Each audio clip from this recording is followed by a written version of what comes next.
En beneficio de la puntualidad de los que llegaron puntuales y no para estimular a los impuntuales, vamos a realizar en una forma bastante especial este año o este semestre a nuestro modo de determinantes sociales en salud sexual, en salud reproductiva. Y la verdad que nos interesó tanto esta actividad que por eso conseguimos este auditorio bastante más amplio de nuestras habituales estructuras en la Facultad de Medicina, por el invitado en primer lugar y por el tema que nos va a compartir. El invitado yo creo que muchos de ustedes ya lo ubicarán desde el nombre y los que no lo ubiquen van a terminar de ubicar cuando vaya presentando lo que nos va a compartir. Esta idea surgió además del trabajo que nosotros como equipo de salud de la mujer hemos desarrollado en esta universidad hace varios años, de colocar estos temas en la agenda formativa de ustedes como futuros profesionales de salud. De hecho, lo conversamos con Gabriel hace un rato, cuando uno mira, por ejemplo, el reciente testimonio que hemos tenido de esta exalumna de esta universidad, la Bárbara Rivas, que se resiste a una orden judicial para no mandar arbitrariamente a una niña a otro lugar, es una muestra del espíritu que efectivamente esta universidad trata de que sus egresados vayan teniendo autonomías y toma decisiones lo más respetuosas posible de las personas. Como toda la gestión o gran parte de la gestión y la presencia de José Andrés Murillo con nosotros hoy día es de nuestra colega y compañera del equipo de salud de la mujer, la doctora Silvana Borges, la pedida Silvana, que ella trabaja con José Andrés y lo presente. Y la dinámica va a ser esa, que él va a hacer una presentación y por supuesto va a haber algún espacio de conversación o interacción para ir aclarando muchos aspectos que seguramente van a surgir. Silvana, por favor.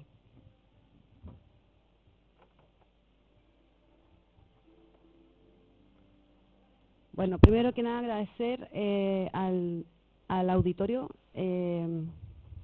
a todos los que están invitados y pudieron llegar hoy día. No es fácil venir a este lugar, en el sentido de que no hay estacionamiento, a todos nos ha costado, así que darle las gracias.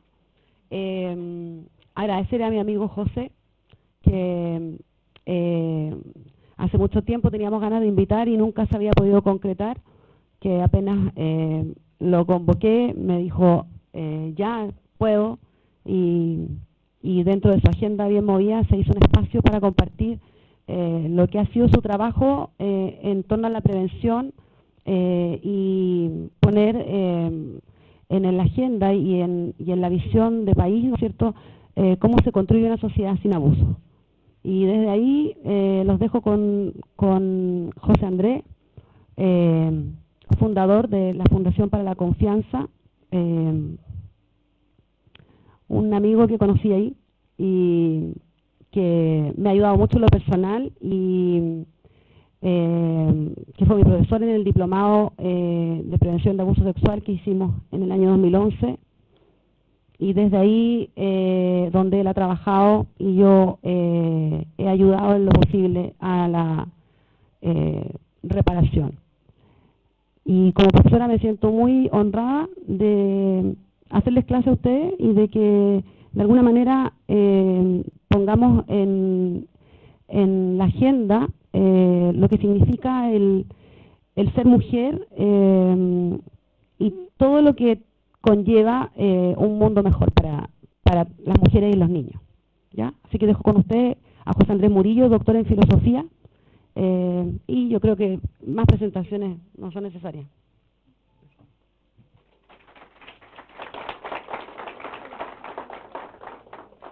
Bueno, muchas gracias por la invitación a la escuela, a Silvana sobre todo, que somos amigos hace muchos años. Y bueno, y ustedes también por venir, ¿no? Yo no sé si esto es obligatorio o no es obligatorio, ¿no? Pero el hecho de que estén acá ya se agradece, están despiertos más, ¿no? Espero que no se desvelen en el rato, pero vamos a intentar compartir un poco lo que he ido como desarrollando, tanto la experiencia como la teoría. Yo vengo del mundo de la academia, normalmente, o sea, como trabajé hice un doctorado en filosofía en Francia, y luego cuando me vine a Chile, en vez de entrar a la academia, armamos con el grupo sobre todo de James Hamilton, colega de ustedes, Juan Carlos Cruz y Juan Pablo Hermosilla, armamos esta fundación, porque cuando realizamos la primera denuncia en contra del sacerdote Karadima, hubo muchas personas que comenzaron a acercarse a nosotros a pedirnos ayuda, a comentarnos que habían vivido cosas parecidas, con cura o sin cura, ¿no? Como la mayoría de los casos son intrafamiliares. Pero si es que no eran apoyos privados y con poca preparación profesional, tenían que ir las personas que habían sido víctimas o que estaban viviendo algo así a Sename, ¿no? Entonces, como que no había un lugar intermedio donde las personas pudieran pedir ayuda. Y algunos centros que trabajaban un poco este tema, como el Centro de la Católica, de Buen Trato, que lo pusieron después, se dedicaban más bien a otras cosas, ¿no? Entonces nosotros lo que quisimos hacer era armar una fundación donde cupieran todas las personas que habían sido víctimas de abuso y también las personas que queríamos como tratar de poner las herramientas y poner todo para construir una sociedad o sin abuso o por lo menos empática ante el abuso, ¿no? Ante el abuso sexual infantil. Cuando empezamos a ver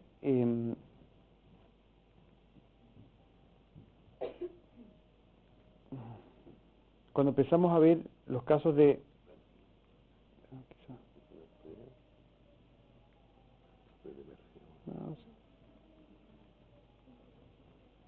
quizá le falta el pero lo puedo hacer sino también a mano.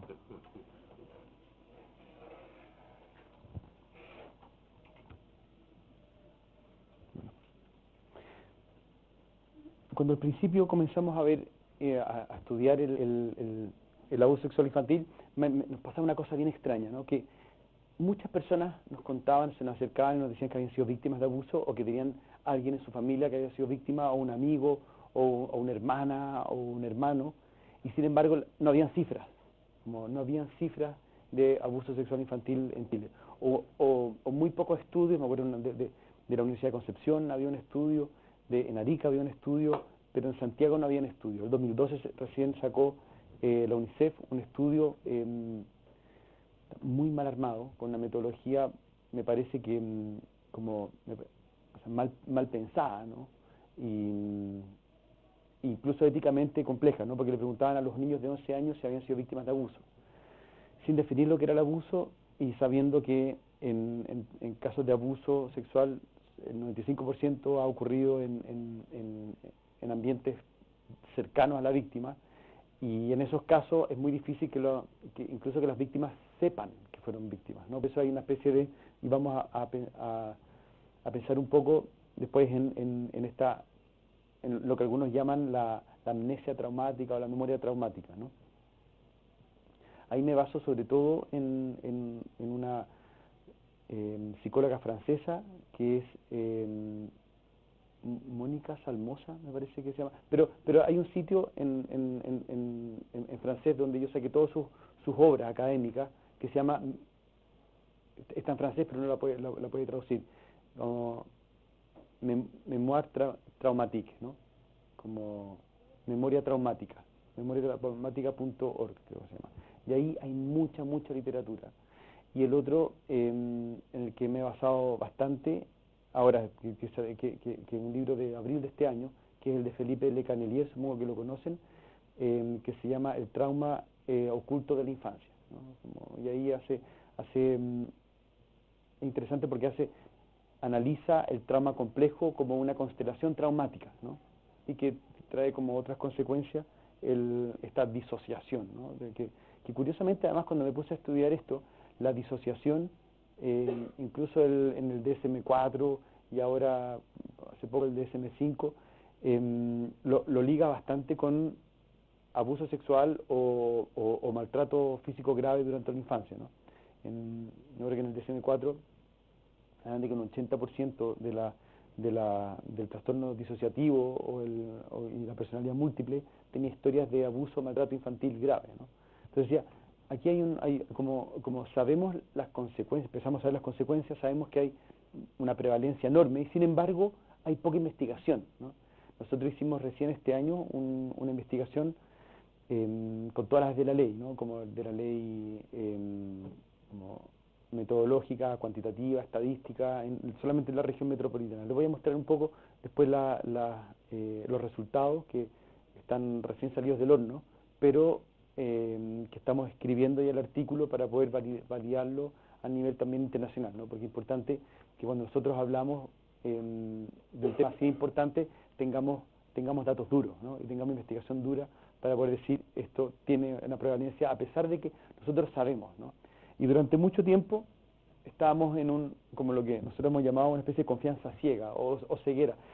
Hay una psicoanalista argentina que se llama Cristina Rabasola que habla de una cultura anestesiada, de un anestesiamiento ante situaciones de abuso, maltrato, abuso sexual, pero sobre todo abuso. Y esto nos hemos ido dando cuenta también con el tema de la oleada feminista, ¿no? Se han dado cuenta, es como decir, ahora existe el abuso sexual o el acoso sexual como si antes no hubiera existido. Pero antes también existía y generaba mucho daño y sin embargo no lo veíamos, ¿no? Yo siento que es como que nos pusimos un lente y recién comenzamos a darnos cuenta que había mucha gente que tenía una herida muy profunda y que antes no sabíamos verla, ¿no? Y no es que no dolía, es como si de pronto recién nos diéramos cuenta de que había un porcentaje importante de la población, ya vamos a ver más o menos qué porcentaje, que había sufrido un accidente y antes no lo veíamos, y como no lo veíamos, no lo sabíamos tratar, no sabíamos interpretarlo. Es como incluso Freud, Sigmund Freud del año 1800, me parece que 86, saca su primer estudio sobre histeria y se da cuenta de la enorme prevalencia que había de abuso sexual, sobre todo de incesto, ¿no? en las mujeres que iban a consultarlo. Y era tan grande la prevalencia y que está tan ligado con el abuso que, según algunos, tuvo influencia de un médico amigo que además era abusador, según otros, como por ejemplo la Alice Miller, una psicoanalista alemana, él mismo había sido víctima de abuso en su infancia por parte de su padre, según algunas cartas que después fueron siendo publicadas, que él mismo tuvo que cambiar su teoría y transformarla en el Edipo, ¿no? Como en esta teoría del Edipo, en el que son los niños los que desean sexualmente involucrarse con sus padres, ¿no? Lo que, si nosotros todos crecimos con la teoría del Edipo como si fuera como parte de la naturaleza, no sé, la teoría de la gravedad y la teoría del Edipo, ¿no? Pero si uno le da una segunda vuelta, es una teoría bastante perversa, ¿no? Que los niños quieren involucrarse sexualmente con su mamá, con su papá, y que por lo tanto es una fantasía de los niños que buscan como tener relaciones sexuales, o por lo menos, la semana pasada tuve una súper interesante conversación con la gente del Instituto Chileno de Psicoanálisis y ellos hablan de la mala interpretación, una mala visión, porque ya está, para ellos Freud es como Dios, ¿no? Entonces, como pensar en que él podría haber hecho eso, entonces hay una mala interpretación del Edipo que podría llevar a esto. Está bien, interesante, ¿no? Porque además el mismo psicoanálisis nos ha ido dando algunos conceptos de interpretación del sentido de las relaciones humanas que nos han ayudado también a tratar síntomas y comprenderlas, ¿no? Lo que es muy bueno. Pero también podría ser, y ahí, el año 1905, Freud cambia su teoría y empieza con esto de la histeria y la creación, como las fantasías infantiles de involucramiento sexual con los progenitores. Y de ahí empieza todo como una interpretación que empieza también a negar, a enceguecernos ante el dolor de la infancia, ¿no? En Francia mismo hay costó mucho tiempo, muchos años, el poner el trauma infantil como una de las causas también de la mayoría o gran parte de las enfermedades psicológicas, y hoy día no hace mucho, y yo sé que en los últimos años, yo sé que mi amigo Jimmy Hamilton, más adelante le va a hablar sobre el ACE, ¿no?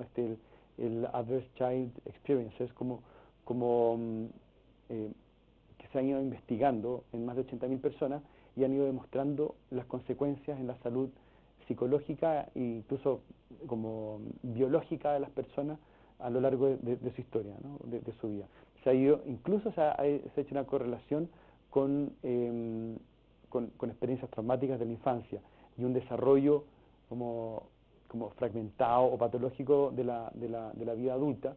Se ha ido descubriendo incluso que las personas que han tenido experiencias abusivas o de maltrato durante su infancia tienen un promedio de vida no algunos meses menos que 20 años menos que las personas que no han tenido experiencias traumáticas. Y esas son las últimas investigaciones que se hicieron en la Universidad, me parece que de California, y que involucran a más de 80.000 personas, ¿no? Lo que ha sido estadísticamente bastante significativo, y hoy día ha ido revolucionando además el ámbito de la investigación, ¿no? Recuerdo que en Estados Unidos había un doctor, profesor que se dedicaba al tema del abuso sexual infantil, y partió una vez una conferencia diciendo que habían descubierto como un patógeno que era el que desarrollaba como la gran cantidad de enfermedades, tanto biológicas como mentales en la población, y lo habían descubierto así a poco, y que era muy importante, y eso era, decía, el abuso sexual infantil. Bueno, en realidad decía, esto no lo descubrieron hace poco, simplemente hicimos el link, pero todavía pareciera que estuviéramos en una etapa de enceguecimiento, anestesiamiento, ceguera ante eso, ¿no?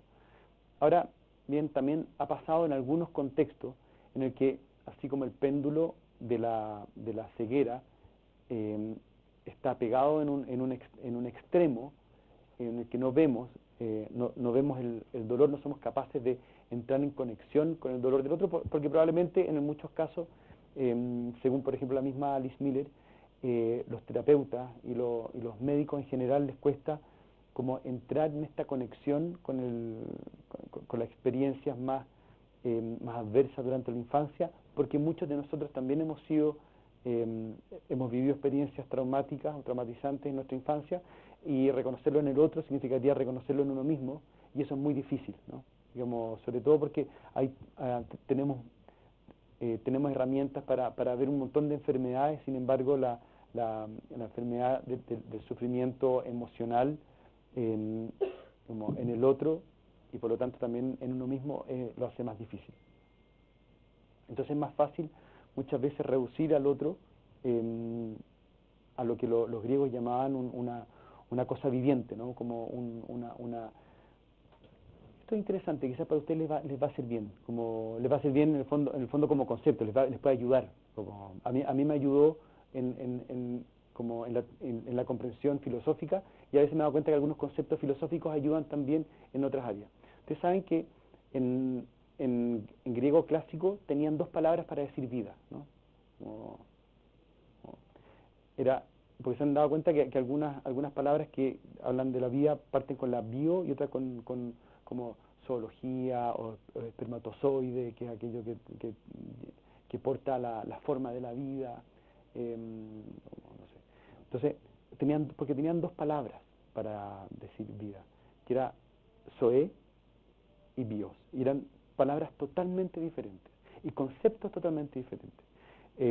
Zoé era la vida biológica, ¿no? El mero hecho de estar vivos, ¿no?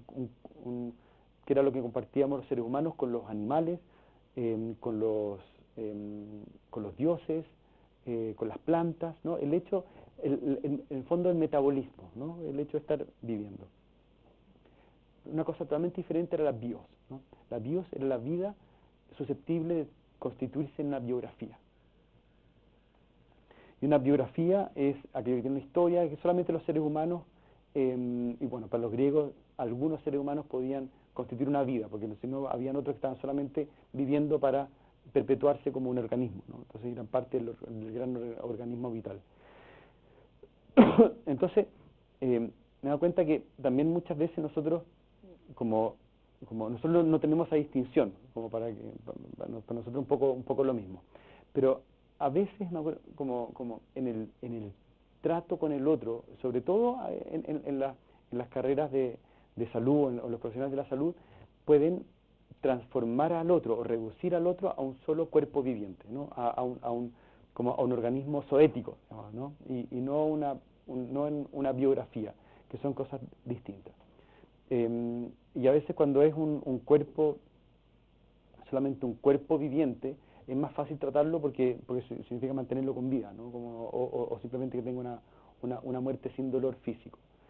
Pero cuando uno se relaciona con otro como si fuera una biografía, una historia de vida, es un poco más complejo, ¿no? Es más complejo, es más desafiante también porque te involucra a ti, ¿no? Bueno, cuando empezamos a darnos cuenta de que existe como de que existe todo esto, nos pusimos lentes, sacaba el efecto anestesia ante el dolor del otro por el traumatismo de la infancia.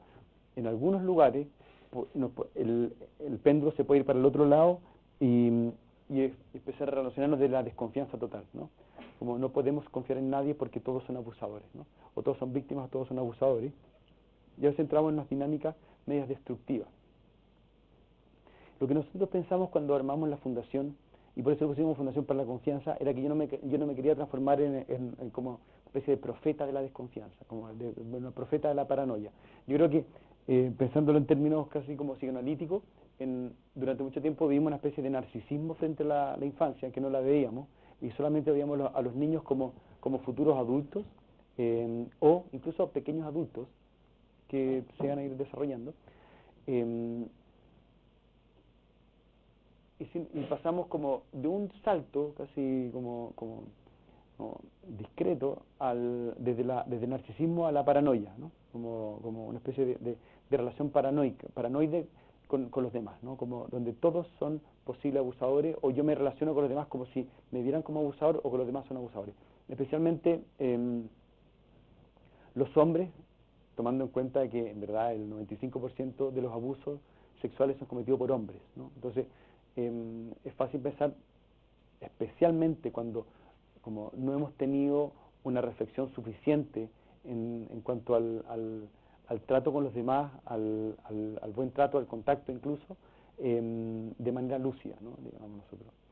Entonces, creo que la otra vez leía un estudio que habían hecho en Inglaterra, que les preguntaban a los mayores de 50 si sabían cuál era la diferencia entre el coqueteo y el acoso, y le preguntaban también a los menores de 30, ¿no? Los mayores de 50, como la mayoría no sabían la diferencia, ¿no? En cambio, los menores de 30 sabían, ¿no? Yo estoy entre medio, como estoy en medio. Pero pasaba mucho que para los más jóvenes era bastante evidente cuál era la diferencia, y para los mayores no, porque habían sido criados en un contexto de naturalización o de normalización del abuso y el acoso, ¿no? Como de esta cosificación del otro, de cosificación incluso sexual. Entonces, el desafío nuestro ha estado en transformar ni en esta ceguera del sufrimiento del otro, ni en una amplificación absoluta de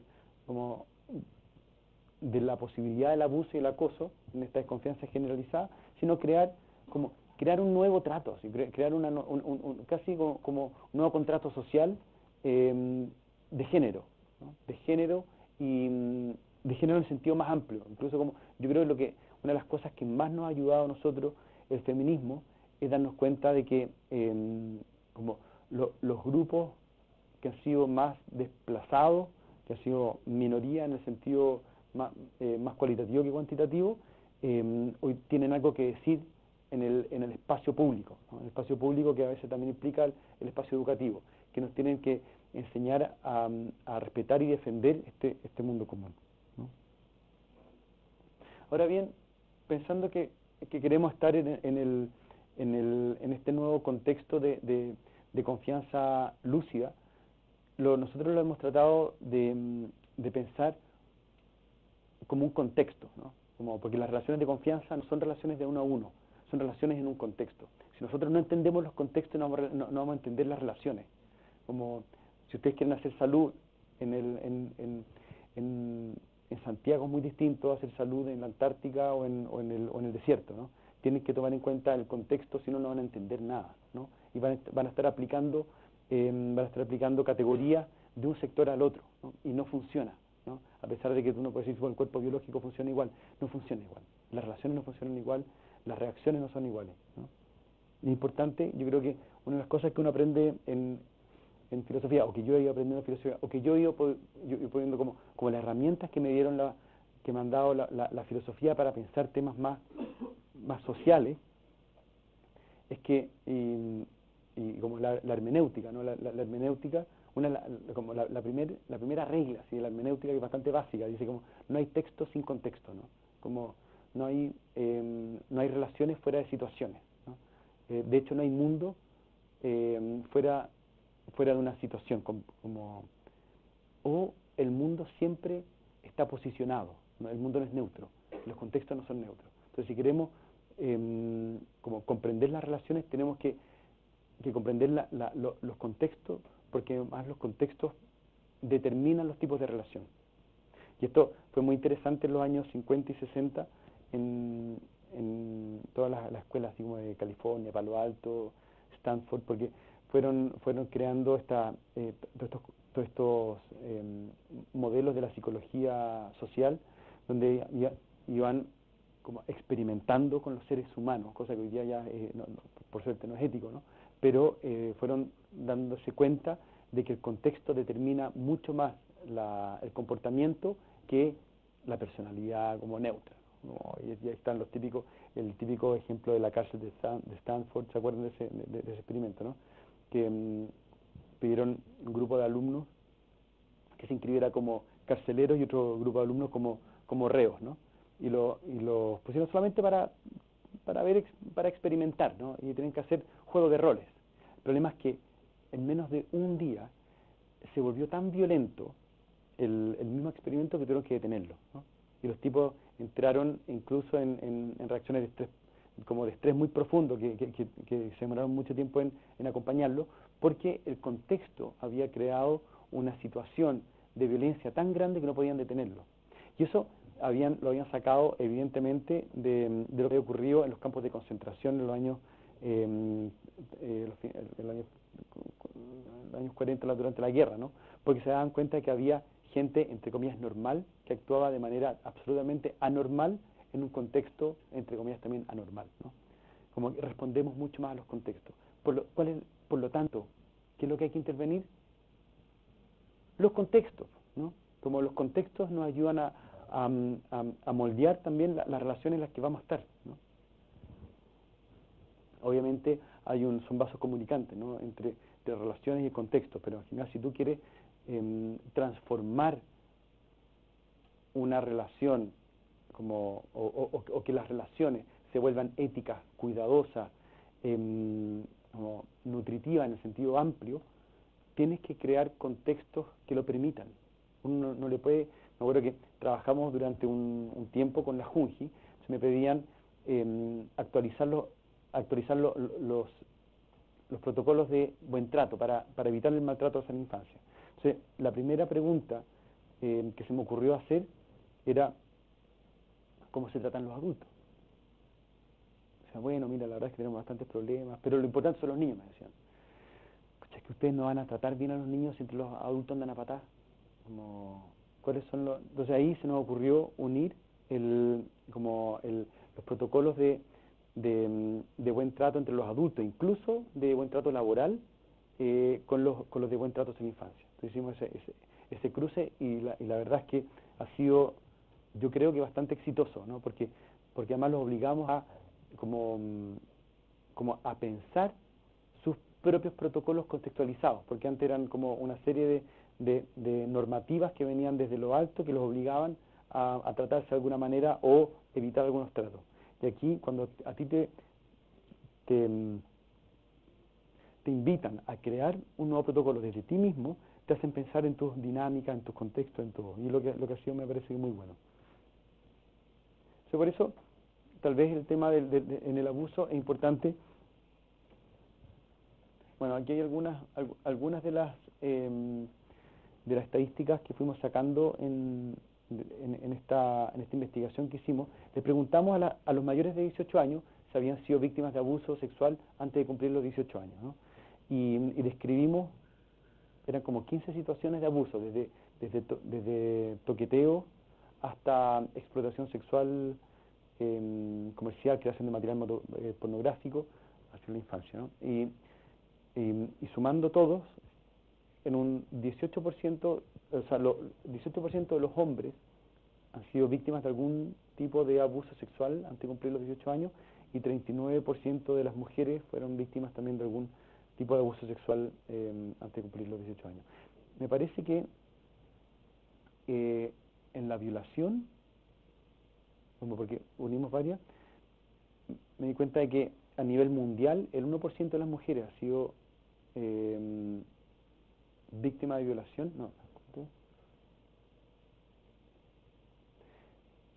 a nivel mundial es cerca del 10%, perdón. En Francia es como el 4%.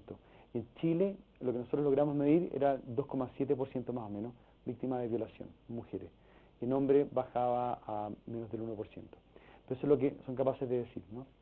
Pero esto es que es cerca del 3%, las consecuencias que tiene eso a largo plazo, pero como pensando en todos los ámbitos que trae consecuencias, ¿no? Desde psicológico hasta incluso laboral, ¿no? Como lo que hace urgente, ¿no? Ahora, el integrado entre hombres y mujeres, la diferencia está, o sea, no un promedio entre el 39% y el 18%, porque no fue la misma cantidad de hombres y mujeres lo que se encuestaron, ¿no? Pero el integrado era 25%,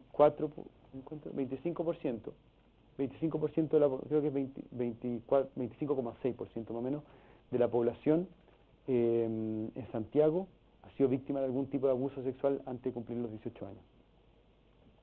Es decir, si pensamos en la universidad, y además que esto es totalmente transversal a las clases socioeconómicas, ¿no? Ahora que en toda la investigación que hicimos, la única diferencia significativa que había en sectores socioeconómicos era en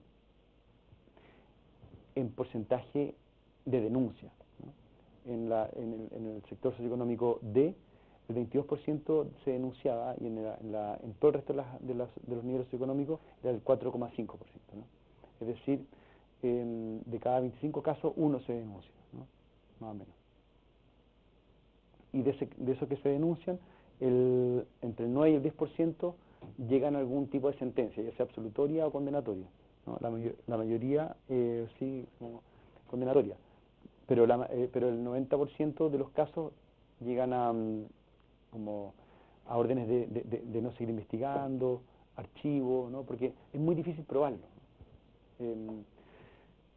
Sobre todo ya que hay unos conceptos que yo creo que están bastante equivocados, ¿no? Y ahí me ha tocado discutir fuertemente con personas en la Fiscalía, con quienes trabajamos harto, ¿no? Y tenemos buenos amigos, pero también hay algunos conceptos medio equivocados, que ahora que en una charla el año pasado en Osorno, una fiscal jefe decía, nuestro negocio como Fiscalía, decía, a mí me chocó un poco la palabra negocio, pero como nuestro negocio, decía ella, es llevar un juicio de principio a fin, ¿no? Y el problema es que en los casos de abuso sexual infantil es que nos encontramos con una traba, con un impedimento muy importante. ¿Qué es lo que quería decir? Son las víctimas. ¿Sí? Las víctimas que se retractan, no hablan, las familias no quieren decir. Entonces, poco a poco me fui dando cuenta de que ella veía a las víctimas como un medio de prueba, ¿no? Solamente como un medio de prueba para llevar un juicio a fin, ¿no? Como desde una perspectiva absolutamente punitiva del derecho y de la justicia. Es decir, la justicia se reduce solamente a la persecución de un posible como imputado, de un criminal, y todo lo demás, incluso la víctima, se reduce a un medio de prueba. O sea, no resiste ni la ética kantiana, ¿no? En que no trates a los otros como si fueran un medio, sino siempre como un fin. Ni siquiera esa ética del siglo XIX estaba ni siquiera ese estándar de ética lo podía pasar. Es verdad, y entonces mi reacción es, ¿saben qué? Aquí lo principal en los juicios de abuso es que la víctima tenga la mayor cantidad de herramientas para superar el trauma del abuso. Entonces uno puede decir, incluso a partir de la Convención Internacional sobre los Derechos del Niño, cuyo eje fundamental y central es el interés superior del niño, podemos pensar que el objetivo principal de la justicia es la salud del niño, el interés superior del niño, la salud en el sentido amplio, ¿no? Incluso en algunos casos que nos ha pasado, en el que tenemos que dejar de perseguir a alguien porque no podemos seguir revictimizando a un niño o una niña en un juicio, tenemos que hacerlo. Y eso obviamente les causa un problema a los fiscales, porque los fiscales sienten que ellos no están o por lo menos no está claro, ¿a quién defienden los fiscales? ¿Los intereses de quién? Entonces me decían, mira, nosotros defendemos los intereses del país. Entonces, otros decían, no, nosotros defendemos a la víctima. Entonces nosotros no estamos interesados, como nuestro interés fundamental no es la víctima, es la sociedad, o el Estado, no sé. Bueno, ahí se pervierte algo, ¿no?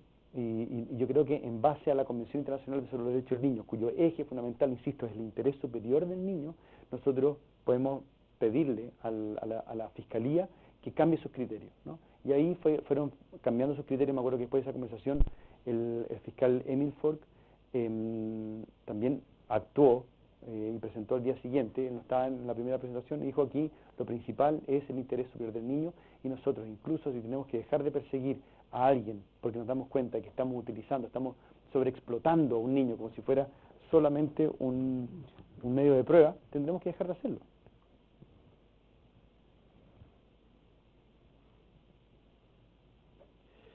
Una cosa como impactante que me ha pasado en la fundación, y esto es por sobre todo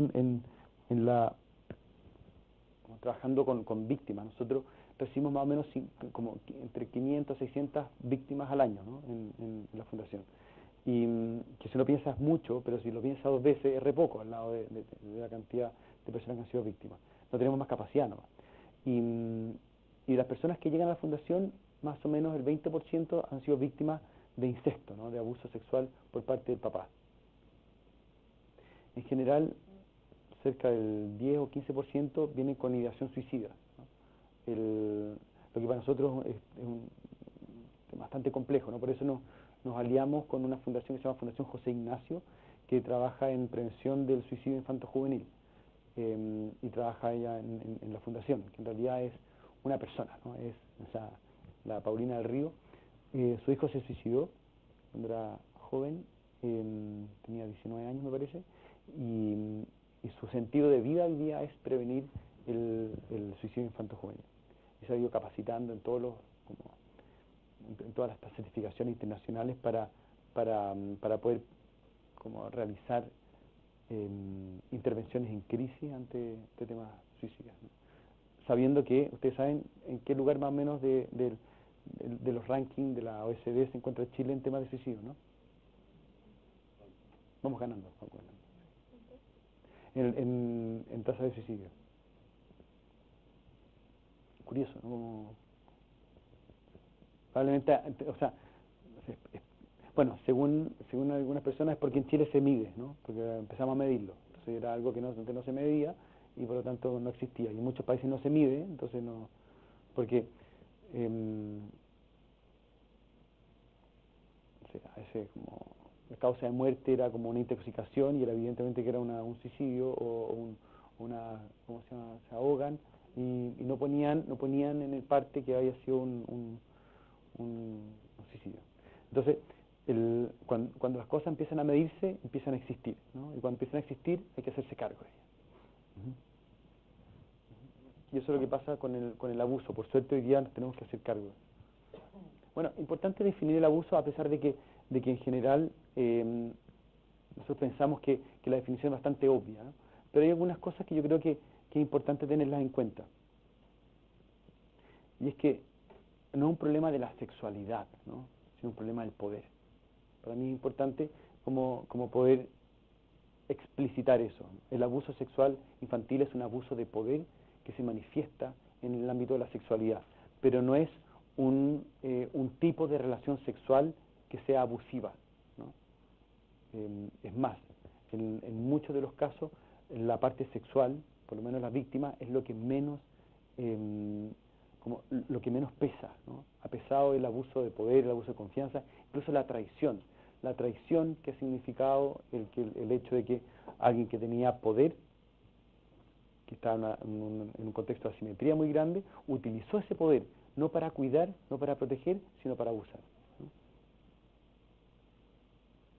Entonces hay algunas definiciones de la OMS, la UNICEF, o algunos como investigadores internacionales que no son todas iguales, ¿no? Pero la mayoría como o los énfasis que me gusta darle, esto es que es esta interacción sexual que logra alguien mayor de edad en alguien de minoría de edad. Incluso uno debería decir, el abuso sexual da lo mismo la edad que tenga, ¿no? Cuando hay asimetría de poder, y esa asimetría de poder se utiliza para obtener una interacción sexual con o sin, entre comillas, consentimiento, o con o sin contacto físico, es un abuso sexual. En Chile no todos los abusos sexuales están penalizados. Hay abusos sexuales a mayores de edad que no están penalizados aún, ¿no? Por ejemplo, no sé, tocar las partes íntimas de otra persona cuando no hay intimidación o fuerza no es un delito, ¿no? Cuando te corren mano en el metro no es un delito, no está tipificado, es inaceptable, todo lo que uno quiera, y debiera ser un delito, pero todavía no está tipificado. Así que no hay intimidación o violencia, ¿no? O fuerza.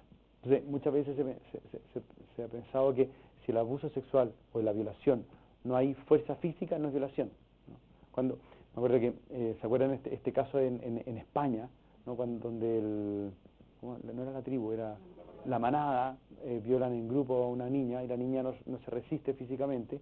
Dice, como no se resistió, entonces no es violación, es solamente abuso, ¿no?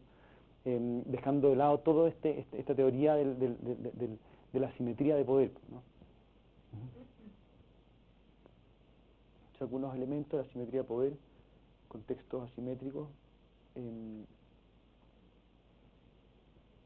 Importante el consentimiento, ¿no? Porque todavía se cuestiona esto, como hay o no consentimiento. Hace poco, incluso en las universidades, se comenzó a cuestionar el tema del consentimiento, ¿no? Hay consentimiento, pero incluso había lugares que me decían, pero bueno, si estaba curada o estaba curado, entonces, ¿qué quería? ¿No? Como no hay consentimiento, sí hay consentimiento, ¿no? Y ahí empezó recién a cuestionarse eso, el tema del consentimiento. El consentimiento antes de los 14 años nunca es válido, ¿no? Siempre es una violación cuando se comete a menores de 14 años. Entre 14 y 18 años es estupro, ¿no? Pero lo importante, yo creo que es dejar en claro el tema de la asimetría de poder, porque ustedes me pueden como contar algunos casos de asimetría de poder. Sería importante eso, como ¿dónde hay asimetría de poder evidente? ¿Dónde? Docente alumno, padre e hijo, médico paciente, súper importante, jefe de trabajadores.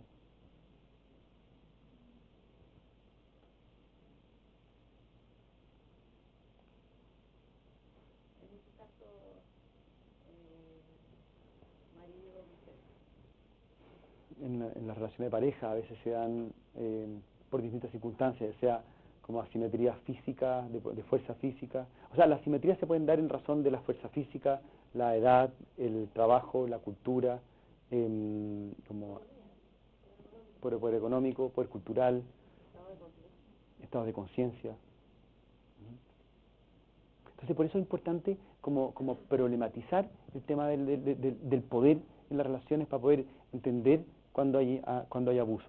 Porque si uno deja de lado el problema del poder, y el poder visto más, no solamente con fuerza física, como hasta no sé mucho se pensaba, y para muchas personas, como que es el poder es que tener más fuerza que el otro, ¿no? Pero muchas veces, creo que algunos filósofos hablan de cuando alguien que tiene poder tiene que utilizar la fuerza física es porque dejó de tener poder, ¿no? Como el poder, está involucramiento del otro o la manipulación de la voluntad del otro, ¿no? La razón es la fuerza. Claro, cuando es la fuerza ya se acabó todo el poder. Sí. Son ahí excluyentes.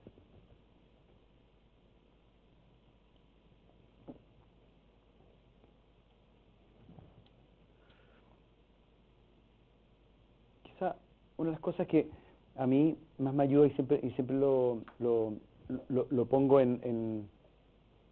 en contexto que en general, cada vez que hablamos del abuso, pensamos que están estas dos partes involucradas, ¿no? El agresor o la agresora. Digo agresor porque el 95% de los casos es un hombre el que agrede, ¿no?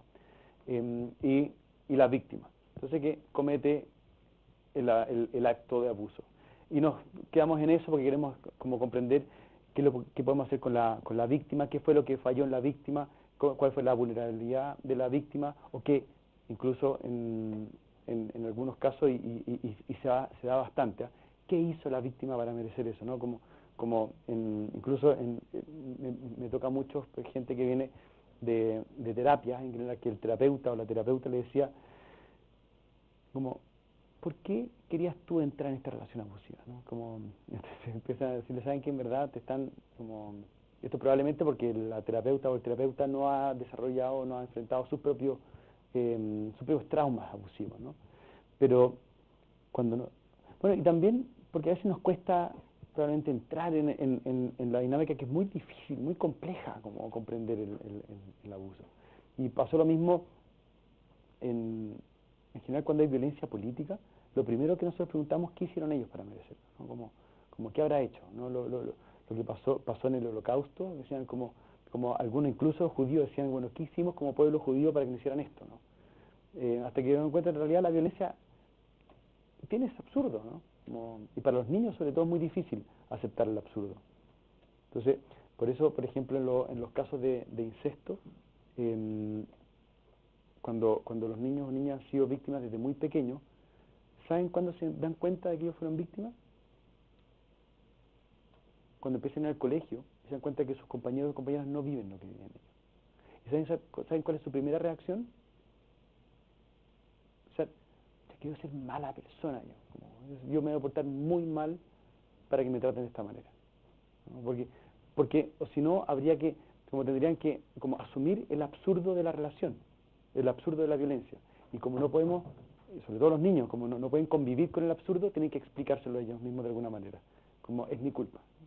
Como, yo soy un mal niño, no me he comido la comida, no tengo idea. Empiezan a echarse la culpa a ellos, porque si no, habría sido muy fuerte. Y sacarlos de esa dinámica de culpa o de responsabilidad es muy difícil, ¿no? Porque además tendrían que poner a su papá o mamá en un lugar de maldad que es muy difícil.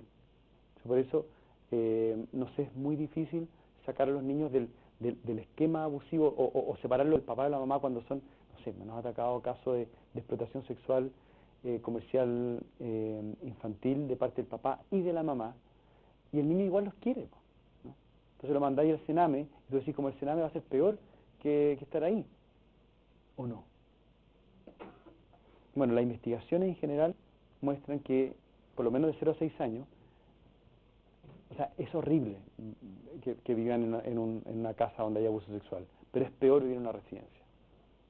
Entonces, entonces por eso pasa como internacionalmente que las personas cuando les decimos que acá en Chile hay niños en residencia cuando menores de 6 años, no pueden creer, dice, pero eso como pasa en Rumania, como sigue en Chile. Entonces, pero en verdad, ¿en qué estaban pensando? Bueno, pero quizás no estábamos pensando, ¿no? Pero ahora queremos pensar y queremos sacarlo, pero se sigue con la misma dinámica, ¿no? Y las consecuencias que tiene a largo plazo son enormes, ¿no?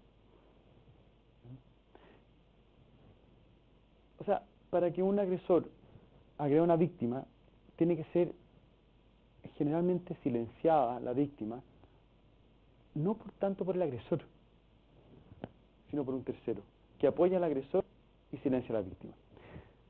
No hay abuso sexual infantil, no hay violencia relacional sin un tercero que apoye al agresor o a la agresora y que silencie a la víctima.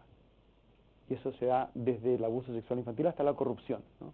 Como toda persona que comete un acto de corrupción o de abuso necesita un tercero que se haga el loco, que podía ver, que vio, que escuchó, que prefirió hacerse el ciego, el sordo, el desentendido, y silenció a la víctima. Y por eso digo silenciar a la víctima, porque la víctima como no toma la decisión de guardar silencio, sino que es silenciada por el abusador, por la abusadora, por el contexto, por los terceros, y como vamos a ver, vamos a terminar esto por el trauma, ¿no?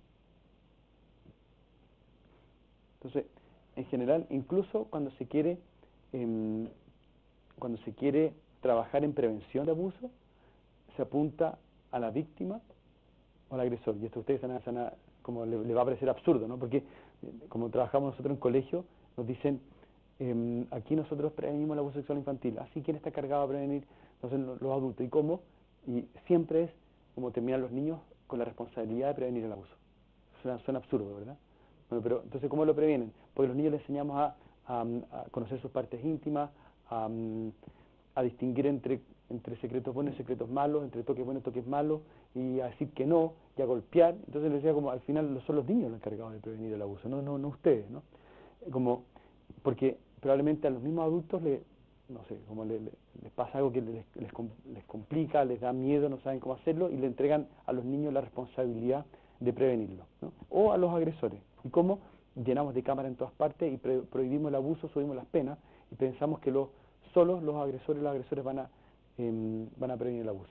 Pero falta siempre lo más importante, que son todos aquellos que hacen posible que exista un abuso. El tercero, el que vio, puede ser la familia. Lo que me van a preguntar, o me debieran preguntar inmediatamente, ya, pero si una mamá, por ejemplo, también está bajo amenaza del agresor o la agresora, y no puede entonces hablar, entonces, bueno, no es tercero, es víctima también. Entonces, pero ahí siempre uno puede ir una capa más arriba, una capa más afuera, una capa más afuera. El vecino, la vecina, el profesor, la profesora, el que va pasando, la gente de la municipalidad, no tengo. Siempre uno puede encontrar a alguien más afuera que va a ser de tercero, y que puede, por lo tanto, hacer que entre en crisis, ¿no? Este círculo o este triángulo, este triángulo abusivo, ¿no?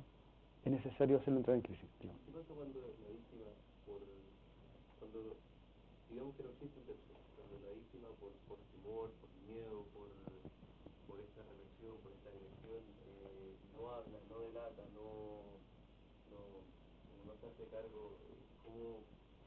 ¿Cómo nosotros enfrentamos eso sabiendo que quizás no existe un tercero? Mira, en general las víctimas no develan, ¿no? Si no develan directamente, un niño no te va a decir, oye, yo estoy siendo víctima de violación de parte de mi papá, por eso estas secuelas que tú ves en mis órganos, generalmente hay indicadores, ¿no?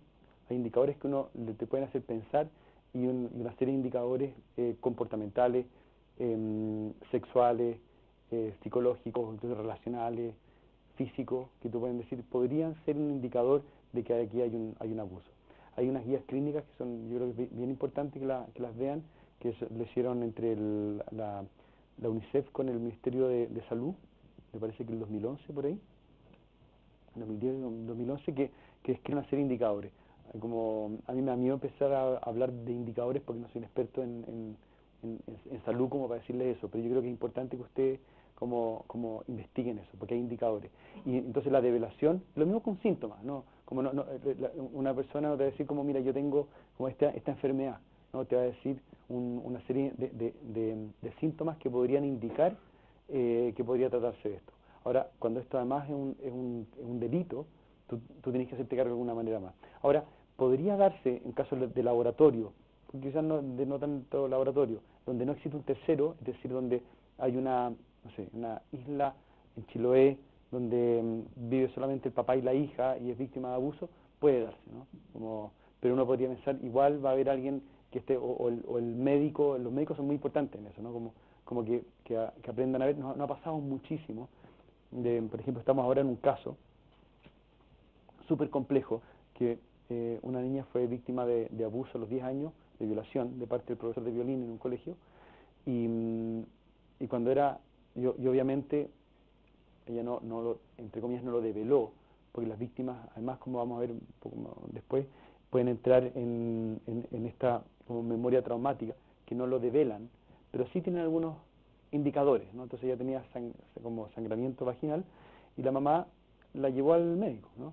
El médico dijo, mira, la verdad es que no es nada, porque no estaba en su radio la posibilidad de que pueda ser víctima de violación, ¿no? Sino que lo vio como una infección no sé, cualquier cosa que se puede haber pegado, y como descartaron, ni siquiera lo descartaron, sino que no entró dentro de su radio comprensivo la posibilidad que se...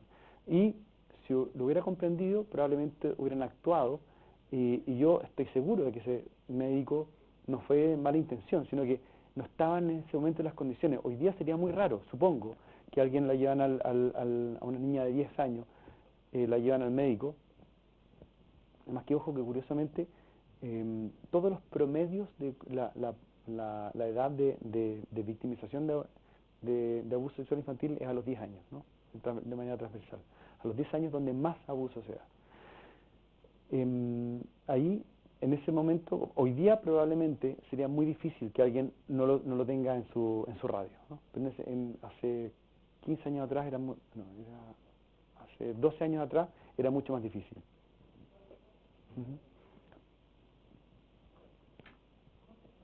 Quiero aportar a lo mejor a lo que preguntaba nuestro alumno. Creo que lo que quiere decir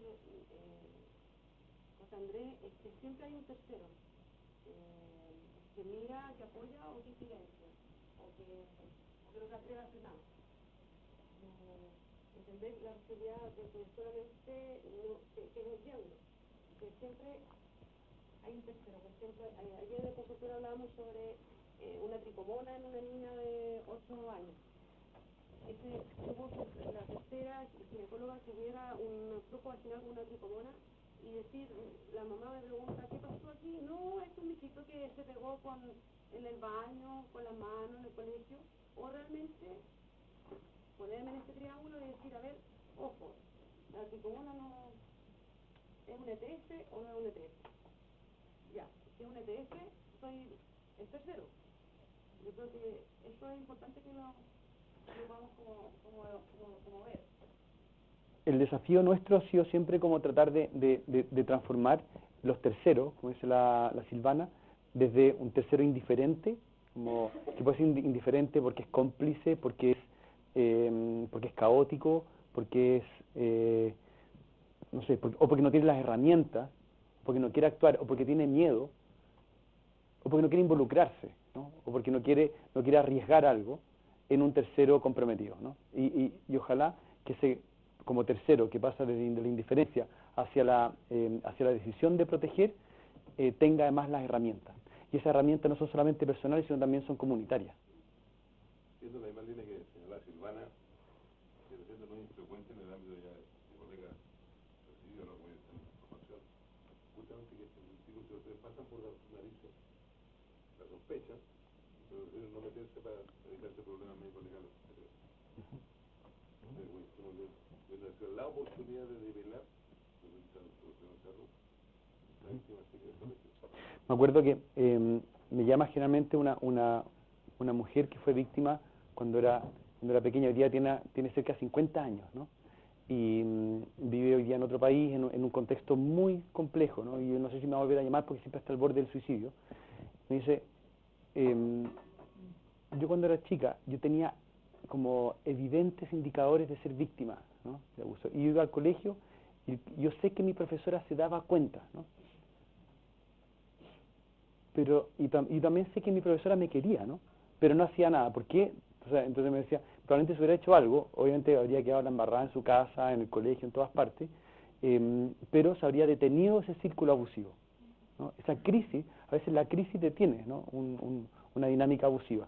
El problema es que muchos no están dispuestos a jugársela por esa crisis, ¿no? Hay que estar uno dispuesto a, probablemente ustedes como médicos van a tener que saber ir a un juicio, a declarar en un juicio si que están enfrentados a eso, pero es parte de la pega, ¿no?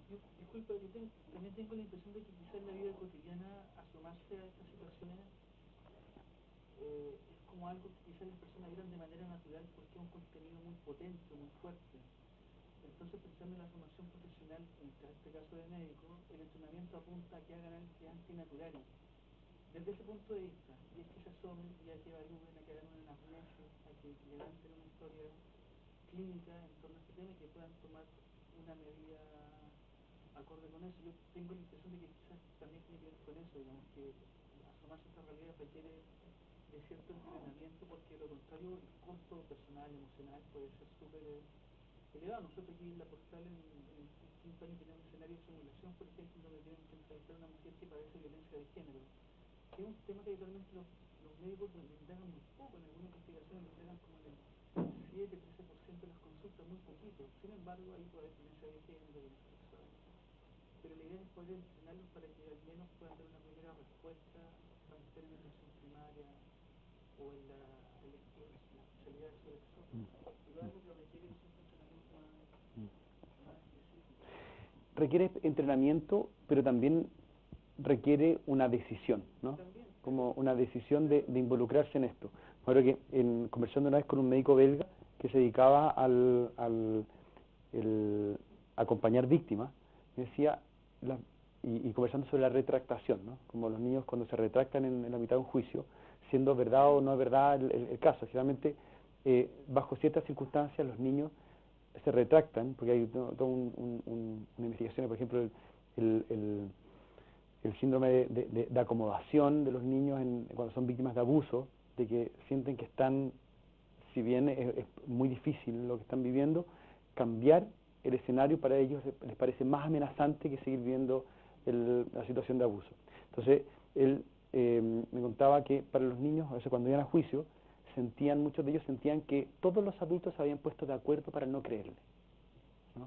O sea, entonces como que como los niños tenían la fantasía que los niños se habían juntado, los adultos se habían juntado y decían, mira, sabes que no le vamos a creer, vamos a poner todas las trabas posibles para... Entonces al final el niño terminaba retractándose, ¿no? Entonces, en general, como bastaba con que uno como cambiara la percepción del niño y cambiaba toda su historia más, y era mucho más como las probabilidades de superación después del trauma se elevan, ¿no? Como mucho más.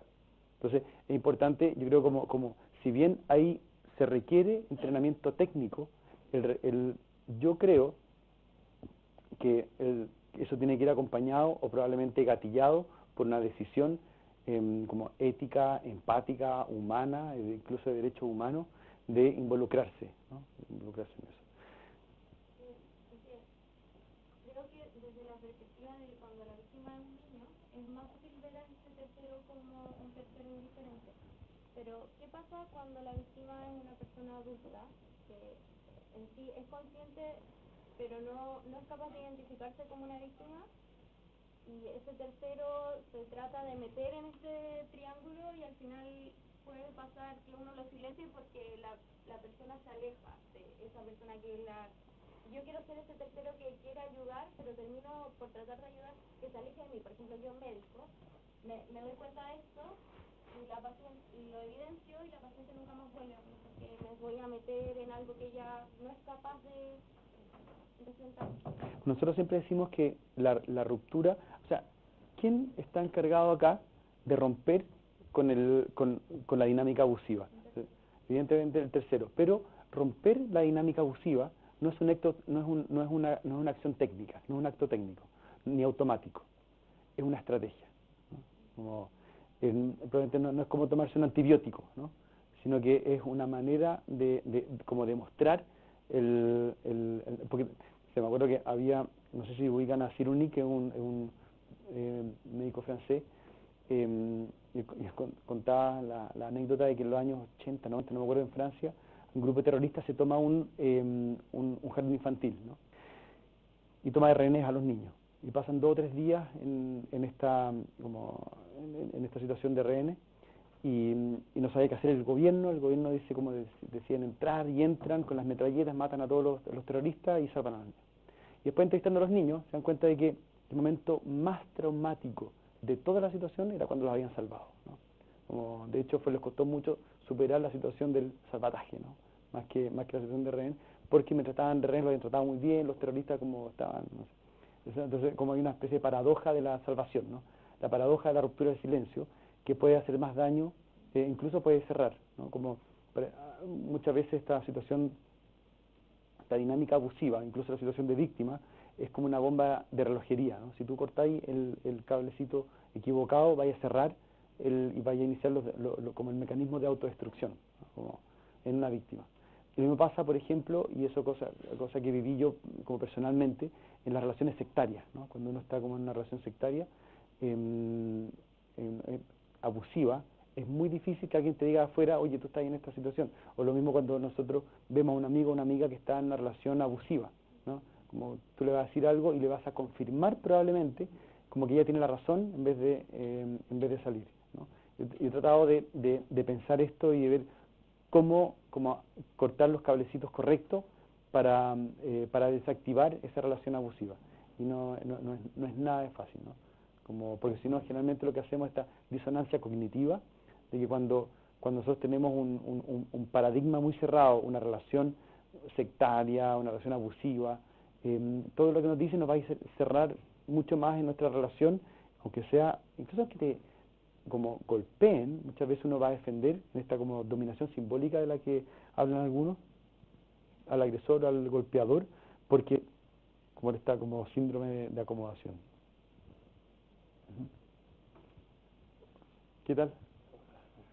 Encantado. En relación a la posición del médico y el rol de ser involucrado, a mí me sorprende que todas las estadísticas donde se encuestan a los médicos de su posición frente al aborto en relación a la violación, es donde hay menos acuerdo, es donde hay más desacuerdo, de hecho. A mí me sorprende porque la violación es el hecho más violento de todas de las tres causales y el hecho más violento. Y esto, tanto en encuestas de la Sociedad Chilena de Ginecología, donde son pura gente que trata mujeres, como en el colegio médico, en las dos instancias, los médicos donde más oposición hay es en la causal. Tienen que comentar esto, porque esto tiene mucho que ver con esto. En aborto llega una mujer que dice haber sido violentada, digamos, y los médicos en esas circunstancias no están en favor de la decisión autónoma de la mujer, porque en las otras sí. Hay algo patológico, algo raro, que lo uno a la falta de compromiso también del médico en relación a los abusos. Porque son abusos los dos. Incluso, ¿Podría hipotetizar sí. qué pasa? Incluso, Fernando, se puede pensar que que se tiende a culpabilizar a la mujer por la victimización que ha sufrido, ¿no?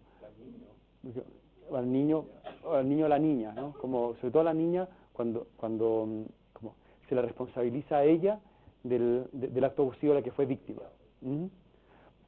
O incluso cuando se le obliga, por ejemplo, me acuerdo cuando estaba discutiendo esta causal, que si es que no hay una denuncia en contra de alguien sindicado como violador, entonces no podía, que lo que hace al final es responsabilizar también a la víctima de que no quiere inventar, que quiere fantasear, un montón de cosas, ¿no? Entonces, me parece que ahí la victimización, o sea, la agresión en contra de las víctimas, para poder probablemente como confirmar un estatus de como nuestro, de poder, o no sé, no logro visualizar por qué, tiende siempre como a hundir más a la mujer que ha sido víctima, a la niña que ha sido víctima.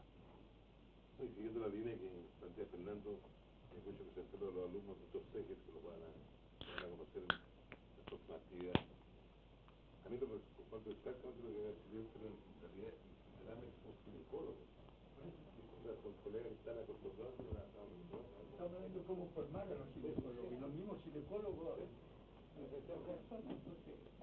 Es muy loco esa percepción. Probablemente hay una ideología que nos impide ver la realidad. Yo creo que ahí al tiro de la palabra, pero como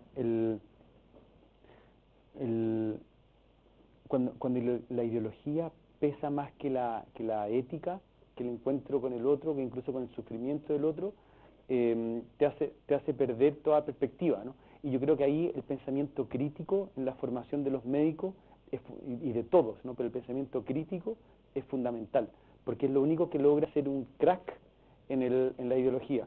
Y la ideología, cuando uno tiene un pensamiento como ideológico muy cerrado, como todo aquello que amenaza tu ideología, como esa disonancia cognitiva te va a hacer verla como una amenaza personal y te va incluso a hacer responsabilizar a las víctimas por aquello que han sufrido, ¿no? Y lo mismo que pasó en el Holocausto, en la violación de los derechos humanos en Chile, que en vez de ver que había que uno puede cuestionar su ideología, ve que esa amenaza a la ideología es una amenaza personal y uno tiene que responsabilizar a las víctimas por lo que han sufrido. Y te hace perder tu perspectiva ética, además, ¿no?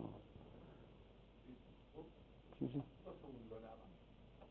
Yo entiendo lo que tú dices muy bien, pero en los médicos y en los ginecólogos, específicamente, aceptan la autonomía de la mujer en los casos de la malformación de tal del feto. Es específicamente en el tema de la violación donde no. Y eso es lo sorprendente.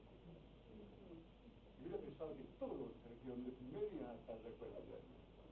De todo lo contrario. Tiene que haber algo.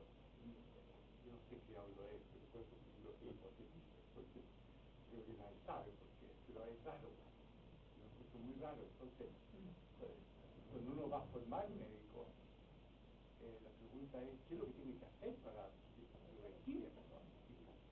Como para preocuparse de la persona del Estado como objeto principal De protección. Yo veo dos fenómenos mis colegas ginecólogos. Uno, que se creen dueños de la paciente. Todavía las mujeres son dueñas de los ginecólogos, son dueños de la decisión de la mujer en todo sentido, de qué abstinencia tener, y sobre todo en la mujer sexual no la reconocen como víctimas, como parte de su rol. Y el otro tema preocupante que quiero transmitirle también a los alumnos es el facilitismo que hay en nuestros colegas, el facilitismo de no meterme en atado ni en denuncia, ni caer en juicio, ni ir a presentarme ante tribunales, perder agenda, y el facilitismo de evitar incluso capacitarse y optan por objetarse sin ningún conocimiento de causa. La flojera, flojera, la cobardía. Es mi colega que comparto día a día el tema de, soy la única que no objeta en el hospital, por ejemplo. No hacen todo objeto.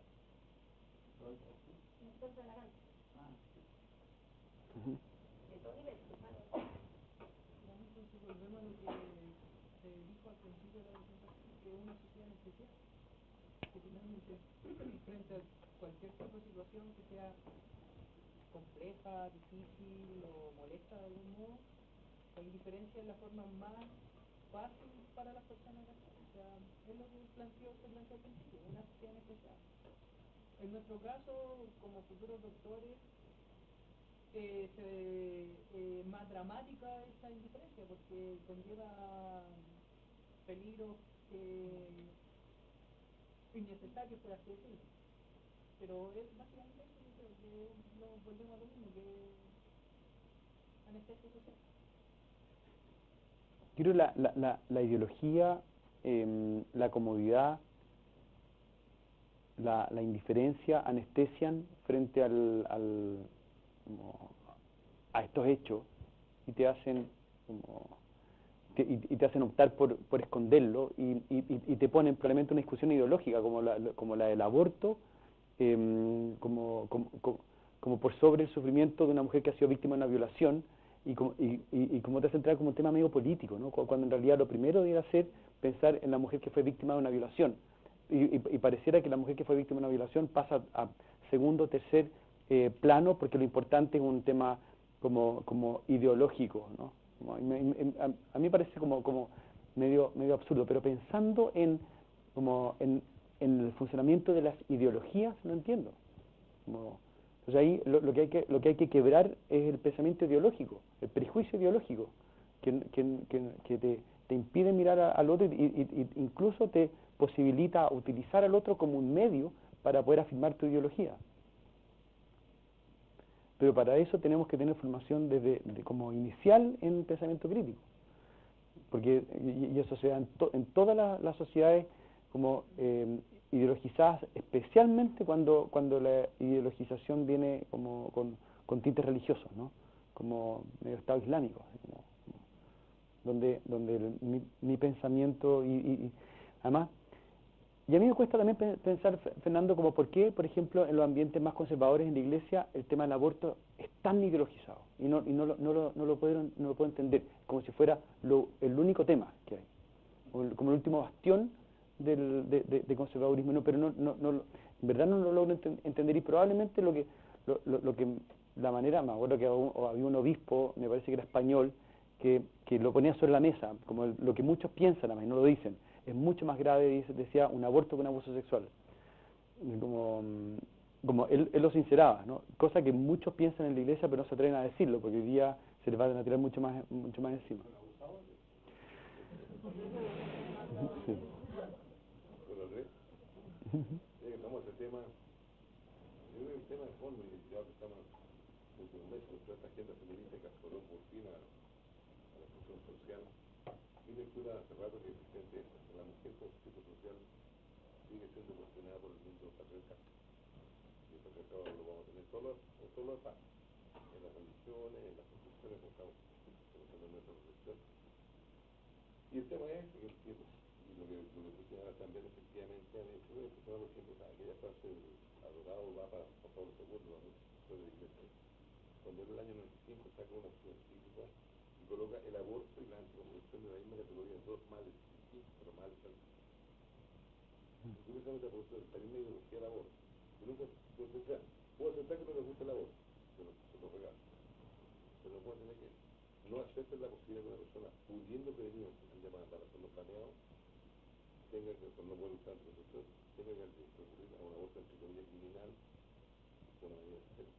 Eso es efectivamente lo que yo, la ideología ni siquiera considera esa acción planeada, son absolutos. Y lo que siempre me llamó la atención, que yo muchos años en el Ministerio de Salud acá, cuando tocó participar en mucho debate con el mundo de la Iglesia, es que curiosamente en una religión, como todas las religiones, se basan en dogmas de fe, pide que los sectores, que no son los actores del gobierno, de salud, no movamos teniendo dogmas absolutos, o sea, no, que la píldora de emergencia podría fallar en algunos casos, o el condón podría no funcionar.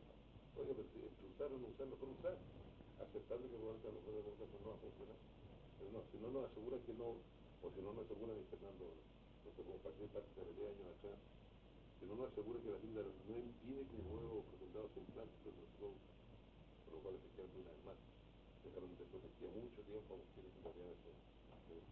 Claro, y más por un tema probablemente ideológico teórico, dejan de lado la realidad, ¿no? Porque quizás porque es más fácil como defender como el mundo más platónico, así como que la realidad misma, ¿no? En el fondo no están dispuestos a hacerse cargo realmente de la infancia, de la niñez, que ha sido como evidentemente como descuidada, maltratada, como abusada, y sin embargo ponen muchísimos recursos en luchar en contra del aborto, ¿no? Y me cuesta entender la disociación, porque sabéis que hay una disociación, y eso es una visión como me parece como patológica.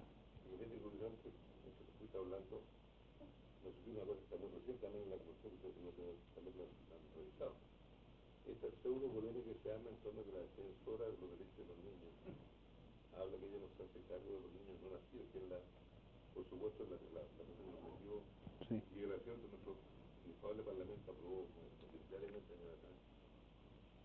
Lo único que dijo la defensora es lo que todo el mundo del derecho sabe, que es el feto dentro de útero no es persona todavía.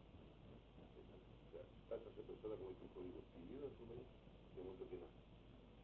Sin embargo, lo que pudo evitar asociar, por supuesto, que usted decía, la ceguera frente al abuso sexual infantil. Y sin embargo, una gran sensibilidad porque es una entidad que, hasta el minuto que no nazca, efectivamente no tendría al menos esa categoría. Porque probablemente lo que están protegiendo no es en verdad la entidad del feto, sino la propiedad no sé, probablemente de la sociedad y lo patriarcal sobre esa mujer que podría, sí, probablemente viene por ahí.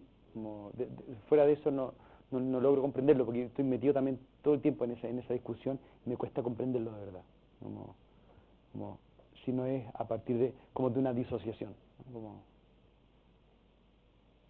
Y es necesaria, parece, esa disociación para poder seguir con eso.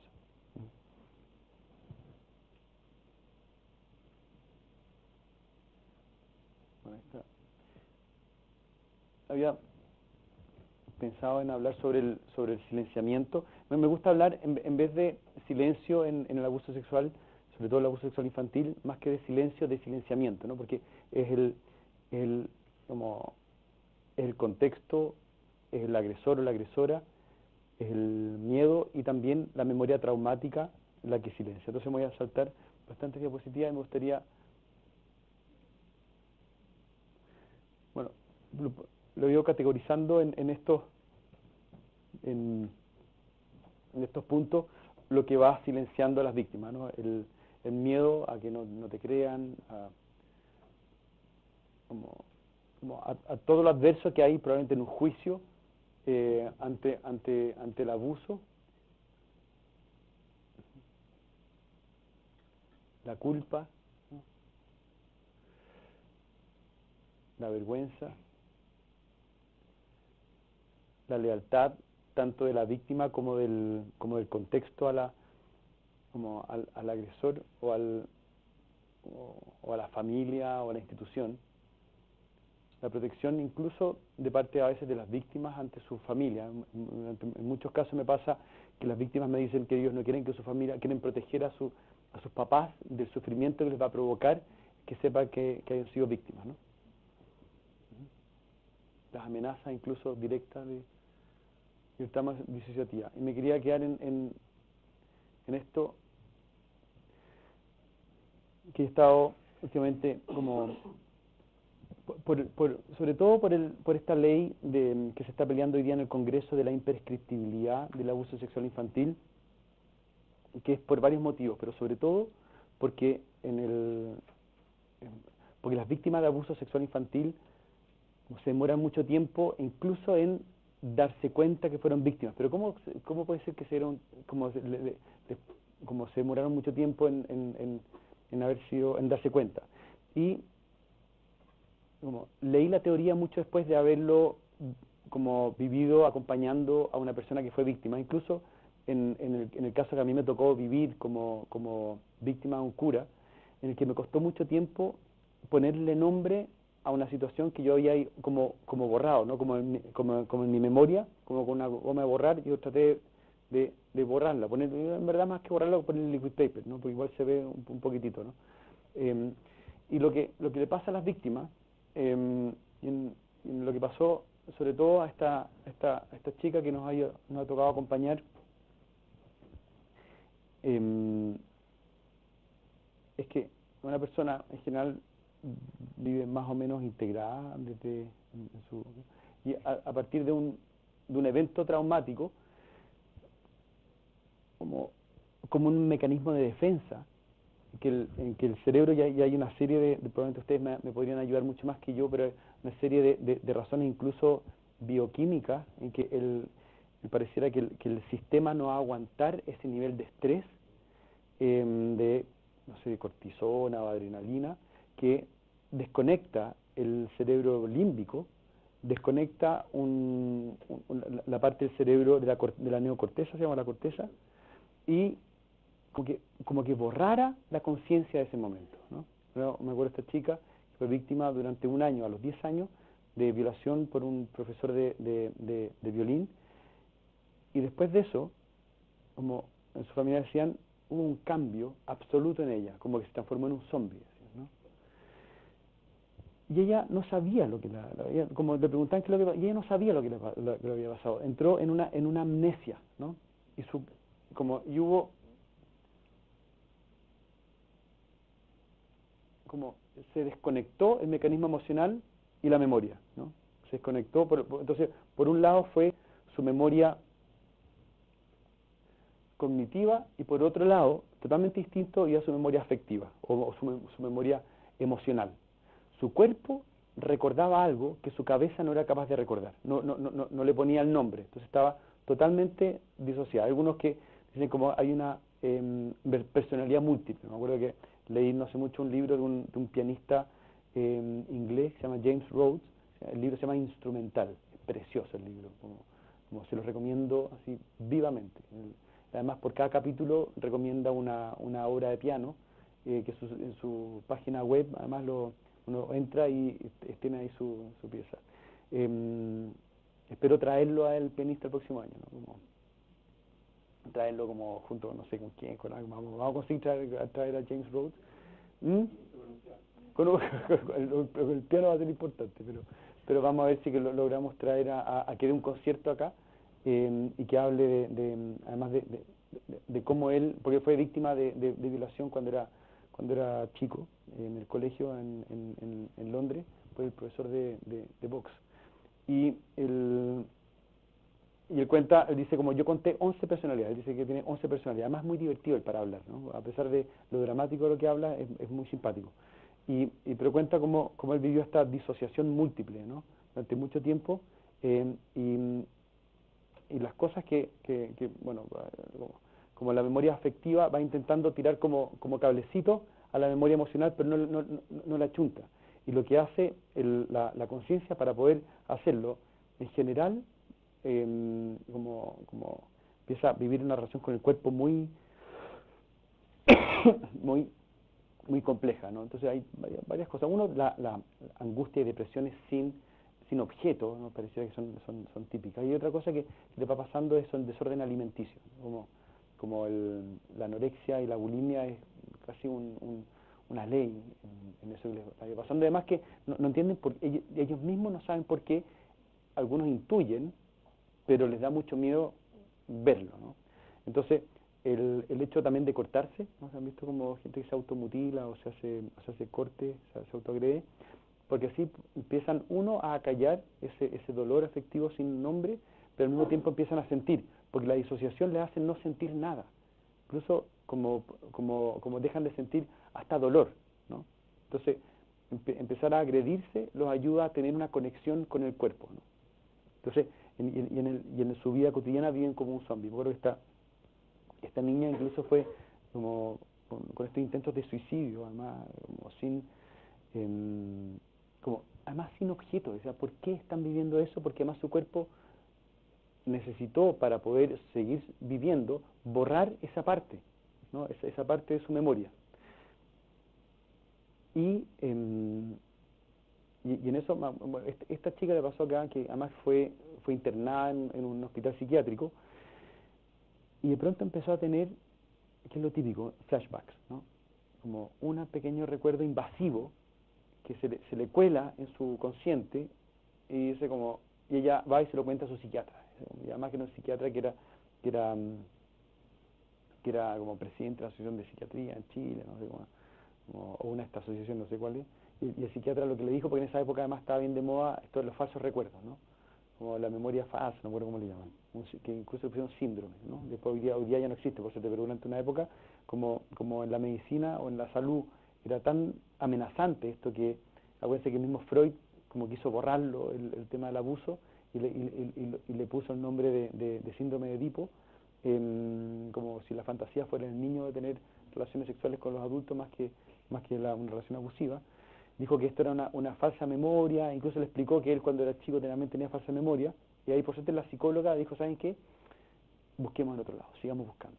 Hasta que de pronto fue uniendo. Ahora, cuando se une la memoria cognitiva y la memoria afectiva es un momento muy estresante. Generalmente viene generalmente lo que yo más he visto es cuando las personas que fueron víctimas van a ser papás o mamás, o los hijos llegan a la edad en la que ellos tenían cuando fueron víctimas, es que empiezan a venir como ese miedo terrible a que sus hijos sean víctimas, empieza a unirse la memoria como la memoria traumática o la memoria emocional con la memoria cognitiva. Y ahí empiezan a recordarlo y viene un momento de mucho estrés. Pero también es la única posibilidad de volver a tener una vida más integrada, ¿no? Entonces me acuerdo que esta niña después de un tiempo me decía, ahora voy caminando por la playa, me decía, y siento la arena. Y siento el frío en la cara y volví a sentir los olores, todo. Después de un tiempo, evidentemente, que había vivido durante muchos años como, entre comillas, zombie. Y ojo que toda la literatura, en español, en inglés, en francés, hablan de la sensación de zombie, ¿no? Incluso como hablan de como se sentía un zombie, un muerto viviente, ¿no? Porque era totalmente desconectada. Hasta que, si bien es muy, y he basado con muchas personas, muchas víctimas, y dicen, cuando empiezan a entrar en esta dinámica de recordar, dicen, quizás no debería haberlo recordado porque estaba mejor como zombie, ¿no? Porque el primer tiempo es muy duro, como de volver a reconstruir la memoria y confirmar, incluso para algunas personas cuando han sido víctimas de incesto, confirmar el miedo que tenían, esa intuición de que su papá o su mamá, especialmente más de parte de los papás, que eran los que habían cometido este abuso, ¿no? Pero si bien es un momento muy estresante, también hay las posibilidades de integrarlo, ¿no? De integrar la vida emocional y la vida cognitiva. Si es que logran también como no morir en el intento, ¿no? Y morir de varias maneras, ¿no? ¿Hay algún estudio o algo, no sé, si por qué un porcentaje tan grande es hombres, como un 90% es mucha la diferencia? Es mucha la diferencia.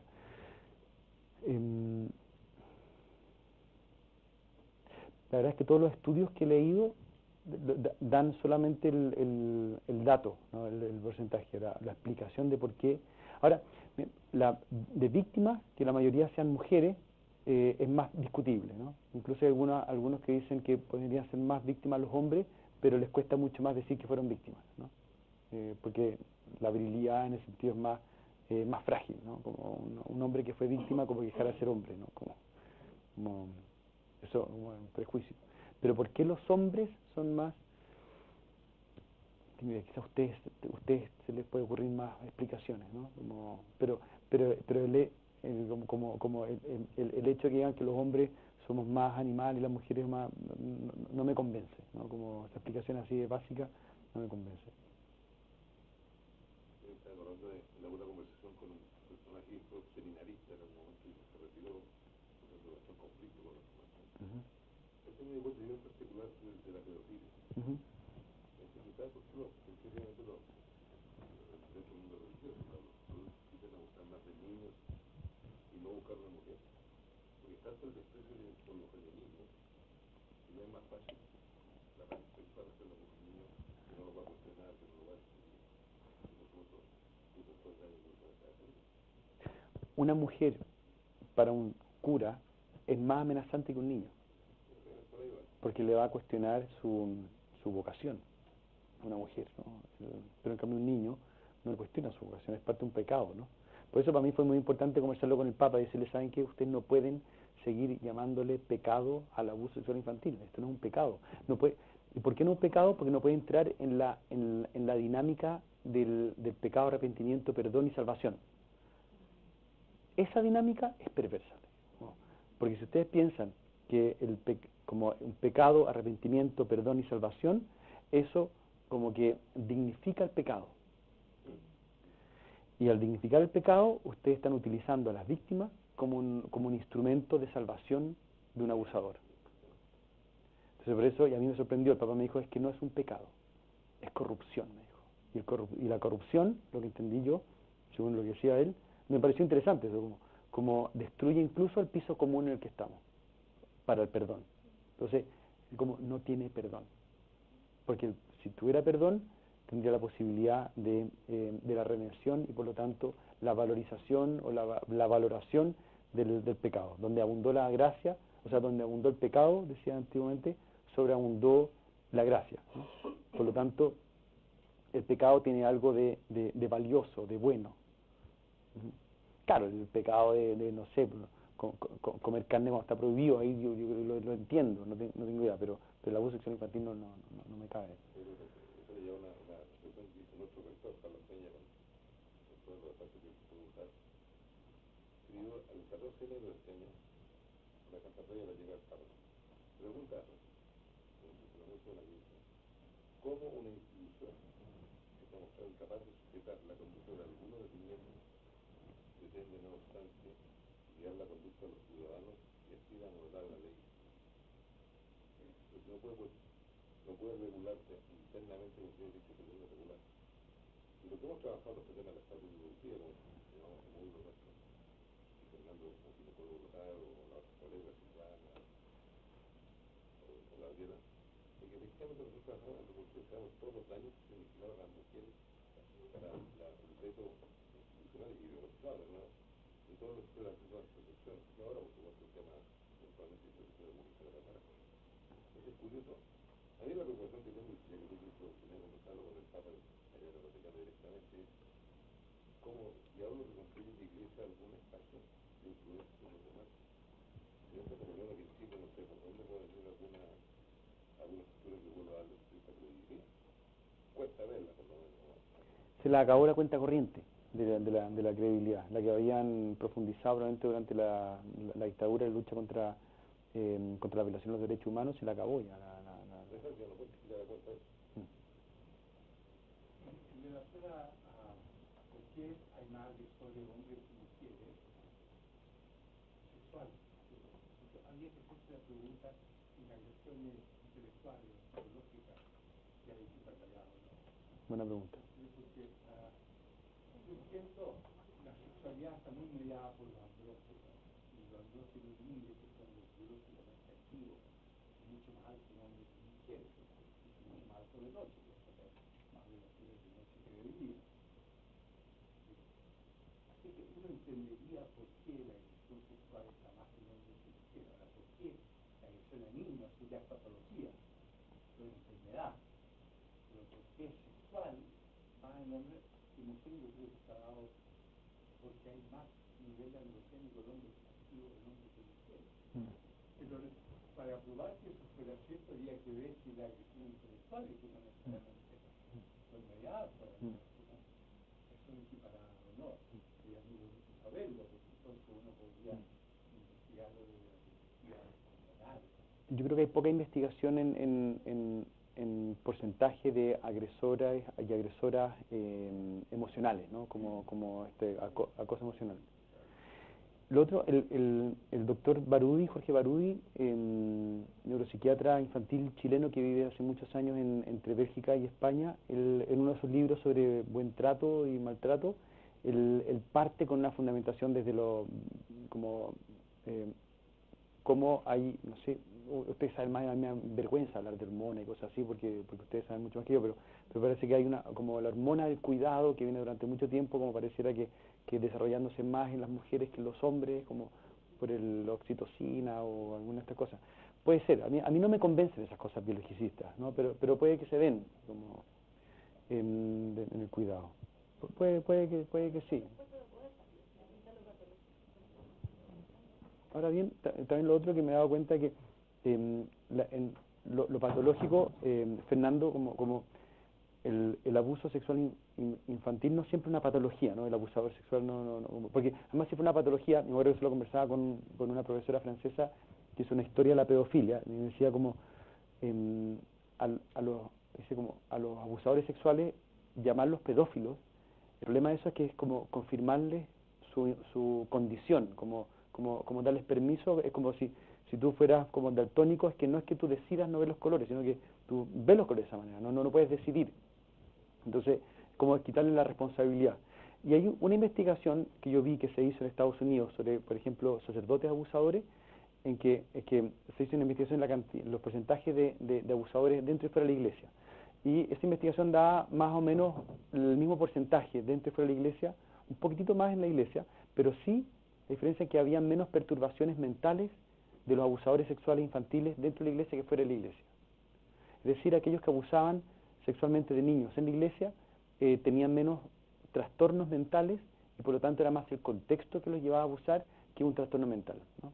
Y ahí después también leí una investigación que hacían entre los contextos que buscaban los pedófilos normalmente y los contextos que tenían normalmente un sacerdote por el hecho de ser sacerdote, ¿no? Y coincidían en muchos puntos, ¿no? El hecho de tener una distancia afectiva con los adultos, tener confianza de los padres, tener espacios de acceso a niños y a niñas como cerrados, como al final sectario, y donde además en muchos lugares, hasta por lo menos hasta hace muy poco, y probablemente todavía, tienen una protección institucional como de ley, ¿no? Como a ellos los va a proteger. Entonces esa es la cosa que decíamos con el Papa. ¿Por qué los agresores sexuales dentro de la Iglesia tienen defensa incluso legal gratuita, en cambio las víctimas no? Entonces decía, ojalá que algún día ustedes construyan una iglesia que sea refugio para las víctimas y no, como ha sido hasta el día de hoy, refugio para los abusadores. Como que es lo que es inconcebible, es inaceptable e imperdonable.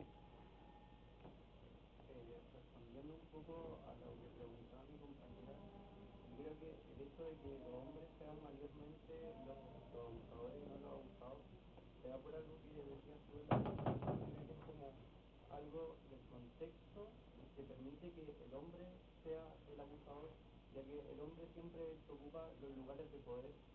Entonces es más fácil que él esté en la parte de arriba de la jerarquía y la mujer abajo. Yo creo que por eso es muy importante el movimiento que se está dando ahora, porque es como una de las bases donde se ataca esto. Es cierto, pero igual me quedo con la duda, que es interesante lo que dice Fernando, si es que las mujeres, como si el abuso psicológico, que al final es un ejercicio de poder abusivo, no se da de manera regular o transversal entre hombres y mujeres. No tengo idea como qué es lo que va a pasar con eso, porque me acuerdo que probablemente sí hay algo de una relación de cuidado que se da más, no sé si era por biología o por cultura. Yo creo más en la cultura que en la biología, en eso, desde las mujeres hacia, como la mujer es una relación de cuidado, no lo sé.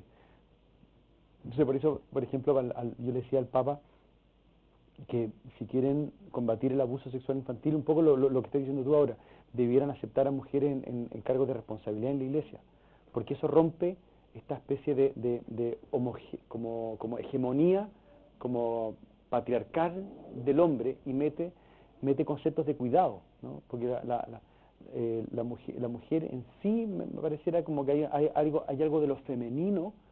Puede ser hombre y mujer, ¿no? Los hombres también tenemos eso femenino de cuidado, ¿no? Como deberíamos como aprender también a utilizarlo. Pero a mí yo sí me cuesta un poco estos estereotipos biologicistas. Pero puede ser, no sé, puede que yo esté equivocado. Estamos pensando, todo este contexto que estamos hablando de muchos años que llegaba a los países, cada vez cuesta más, también es un paso necesario y muy importante, pero cada día cuesta más entender que los sacerdotes se diga pago. Claro. Y a mí me cuesta mucho más entender que la iglesia se diga Santa Madre. Ni lo uno ni lo otro. Los sujetos están bastante abandonados frente a esta madre que no puede proteger, y frente a esta madre que también abusa de la familia, digamos, no prioritaria. Que un paradigma que se va repitiendo, ¿no? Me quedé preocupado por tu comentario de que no debe ser considerado una patología. Me gustaría que hablara más, porque para mí Lo que pasa es que cuando tú tienes... Sí. me queda claro que hay una intencionalidad. Si lo defines como patología, va a un hospital, no a la casa. Pero es otra manera de hablar. Estamos hablando ahora es fundamental. A mí me parece que una persona que agrede a niños, a niñas, a adultos, patológico. Salvo en culturas islámicas, se da en la misma familia, dejando eso a un lado. En todas las culturas no. Pero ¿sabes qué? Sí. Yo creo, como primero pensando solamente en el trauma, en una cultura donde se abusa sexualmente a un niño, como y los ha ido estudiando, ¿no? Como ese niño o esa niña también va a sentir y va a vivir un desarrollo como psicotraumático, aunque esté en el altiplano o esté en la isla de Chiloé, ¿no? Como lo viven igual. Entonces ahí yo diría, como utilizando ahí tu concepto, es una patología social. Y para mí mi problema es que cuando se dice que es un enfermo mental, es que pierde responsabilidad. Es otra manera de mirarlo. Esa es el uso de la... Pero definamos la definición como es, ¿no? Y Sí. Pero lo otro que me pasa, Fernando, es que cuando yo soy, por ejemplo, que quizás tú me vas a decir, estás totalmente equivocado en lo que considera una enfermedad, pero cuando yo estoy resfriado no puedo controlar si estornudo o no estornudo. Como estornudo porque estoy resfriado, porque estoy enfermo. Es una especie de síntoma de mi enfermedad. Entonces uno podría decir si es que la pedo. Más que, ojo que yo me he encontrado, esto no lo he visto caracterizado así en los libros. Los libros hacen muchas caracterizaciones que no me hacen tanto sentido, pero con lo que me he encontrado es que hay con 3 tipos de abusadores. El pedófilo, que es el que tiene como su objeto de deseo sexual en un niño o una niña, y que muchos de ellos no cometen abuso, porque dicen, bueno, yo me puedo excitar sexualmente, pero no lo voy a hacer porque alguien podría decir, me dan ganas de tener ese lápiz, pero yo no lo voy a robar porque éticamente no lo voy a robar. Incluso hay un norteamericano que dice las precondiciones del abuso, para que sea un abuso, y la primera es la motivación interna, ¿no? El tener un niño o una niña como un objeto de placer sexual. El segundo es el tomar la decisión de pasar al acto. Entonces, es decir, saltar las barreras internas. Como la barrera interna puede ser la ética al final. Entonces, uno puede pensar que ahí la barrera ética que te impide generar el daño que tú como vas a generar la ausencia de esa barrera ética es una patología o es un problema ético que se puede desarrollar, es una decisión. Es como matar a una persona. Uno podría decir, matar a una persona mirándolo a los ojos por el solo hecho de matarlo es una enfermedad o es un problema de responsabilidad, no sé, como a mí más difícil. Segundo tipo de abusador es el narcisista perverso, que no es un problema como sexual, sino que de sometimiento, que goza al ver sufrir a un niño o una niña.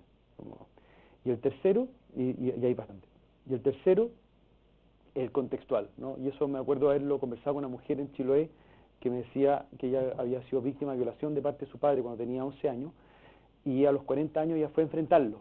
Le dijo, papá, me cagaste la vida, me violaste. Y el papá se había puesto a llorar y le dijo, hija, perdóname. No, nunca me habían conversado, ¿no? Pero yo pensé que era lo que se hacía. Lo vi con mis hermanas, lo vi con mi papá, lo vi con todos, yo pensé que era lo que se hacía. Entonces, me es difícil como categorizarlo como una enfermedad, porque quizás yo no entiendo o sea, no sé si estaría en un manual de enfermedades, ¿sí? Ante lo cual puede ser tratado. Por eso me cuesta verlo, sí. Ahora sí, a mí yo tengo que son enfermos de mental los que... Pero eso más... Dejando a un lado los psicóticos, no tienen ni conciencia ni noción de su vida. Dejemos eso a un lado. Hablemos de los que no son psicóticos, que siempre tienen la opción, pero que está desproporcionada, está mal enfocada, o está mal dimensionada. Y todas esas personas, todas esas enfermedades, el ambiente importa, todas las enfermedades que nosotros también, el ambiente, la alimentación, lo que pasa, el amor, el contexto. Importa. El hecho de que esté involucrado el ambiente no significa que no haya enfermedad. Pues tú puedes dimensionar cuál es el peso de cada uno, pero no le niegas enfermedad. Pero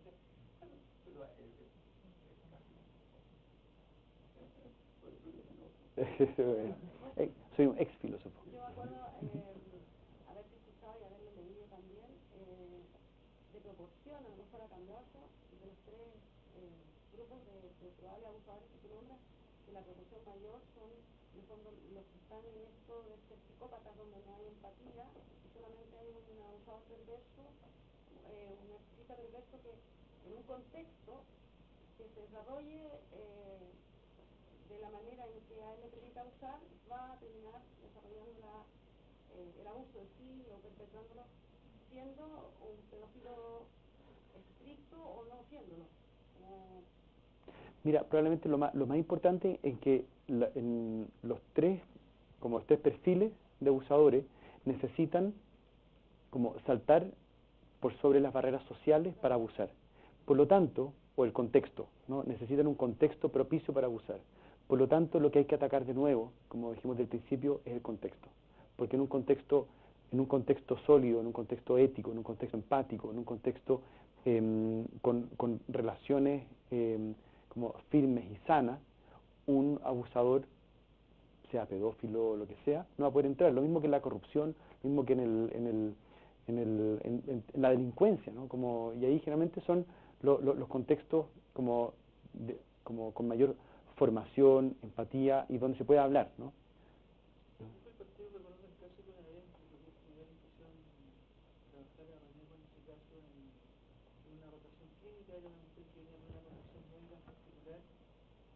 No recuerdo la historia de ella, parecía que había tenido 3 hijos en la institución del padre. Entonces lo que ocurrió fue que el primer hijo nació en un contexto hospitalario y ella era muy chiquitita, tenía 11 o 12 años, a propósito del contexto, y el factor que facilita. Entonces la pregunta lógica que uno se hace es, ¿cómo fue que en ese equipo médico nadie hizo la pregunta básica de cómo una niña tan pequeña, su madre, elegía incluso el padre porque después lo que ocurrió es que los otros hijos los tuvo en el domicilio y se le perdió la pista. Entonces esa es la oportunidad de poder modificar esa situación y evitar que la otra siguiera teniendo lugar.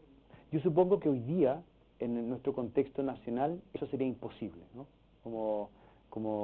Supongo que cualquier hospital de Chile llega a ocurrir algo así y la banderita va a ser levantada inmediatamente. Supongo que ya cambió la concepción, ¿no? Y espero que haya cambiado. Y si no, es tarea nuestra, ¿no?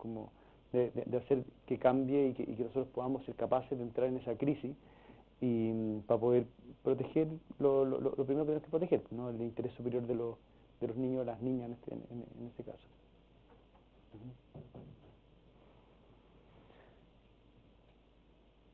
Otra cosa que me parece que ya hemos pasado bastante tu tiempo, fue una reflexión sobre el tema de la imprescriptibilidad. Yo creo que eso hoy día en el centro de la conversación. Sí. Es curioso. Me metí un poco a meditar en el tema y de hecho lo notaba a raíz de una columna de Vizca Jackson otro día. Y justamente uno de los temas que dice que tener una noticia ustedes es justamente que el sistema tiende a proteger al abusador, no a la víctima. Segundo, y el Estado, desgraciadamente, el Estado, cuando el Estado calla o no se quiere conocer o enfrentar, es efectivamente el proceso que facilita todo esto. En lo personal me hace mucho sentido cambiar el tema de no idea de delito, es porque el daño para la víctima es permanente. O sea, la víctima no tiene la posibilidad de restricción, el dolor de esa víctima no recibe. Si alguien no hace una reparación, no hace una... Y te acuerdas que podemos hacer todo el esfuerzo por también fue víctima. Es curioso que el pensar en la prescripción es un plazo que se le impone a la víctima para poder acudir a la justicia, como guardando un poco la garantía del agresor, porque después de un tiempo caducaría el derecho, ¿no?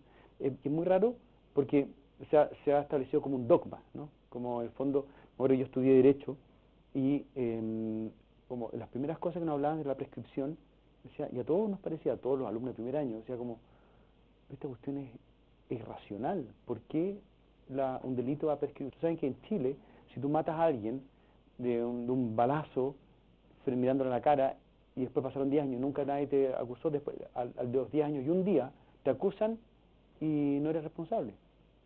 Prescribió la posibilidad de que tú tuvieras que responder ante el Estado. Es muy raro porque eso es una garantía como al criminal, más que la garantía al que tiene menos poder, ¿no? A la víctima, a la sociedad, incluso la sociedad en su conjunto, porque además crea crea más paz social el hecho de que se pueda perseguir e investigar que el hecho de que no se pueda investigar, ¿no? Eso por un lado. Segundo, me acuerdo, leí un estudio en uno de los estudios sobre memoria traumática. Hay un tercio de víctimas que nunca en la vida lo van a decir. Y eso lo descubrieron porque les preguntaban a mayores de edad que habían denunciado o se habían hablado sobre abuso, y un tercio nunca en la vida habían hablado hasta esa encuesta, ¿no? Le había pasado muchos años. Entonces, la posibilidad de decir es muy remota. Y además, y todos los estudios hoy día sobre amnesia traumática van en la misma línea, ¿no? Como no es que las personas decidan guardar el silencio y esperar a que prescriba su derecho o que venza su derecho, sino que como el mismo trauma le va imponiendo un silencio hasta que llega los momentos o de paternidad u otras causas, incluso cuando han visto algunas personas que fueron víctimas cuando hay un accidente o una muerte en la familia o un terremoto, les vienen todos estos recuerdos al mismo tiempo, porque parece que el cerebro límbico como se conecta y empieza a tirar flashbacks a la corteza o no sé cómo se llama, y ahí como empezamos a tener como esa conexión nuevamente con la conciencia. Entonces yo no veo por dónde como se puede sostener todavía que haya un derecho a la prescriptibilidad, ¿no? A la prescripción de la persecución penal en caso de abuso sexual infantil. Más porque eso le garantiza a los abusadores seguir abusando nomás. Me parece que la paz social debería ir por otro lado, y el rol del Estado debería ir también por otro lado, en asegurarle a las víctimas su derecho a que se pueda investigar el crimen del cual fueron víctimas, y al Estado de investigarlo, sancionarlo y proteger, ¿no? Porque al final la denuncia y la pena no son un fin en sí mismo tampoco, sino que son una manera de proteger a la sociedad y protegerse también de decir públicamente que hay algo que es inaceptable, ¿no?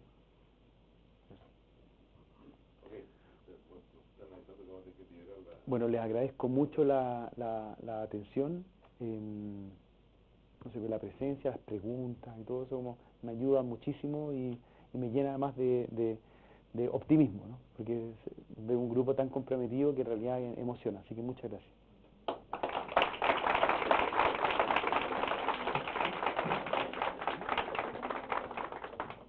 Muchas gracias, Fernando, por tu visita. Igual.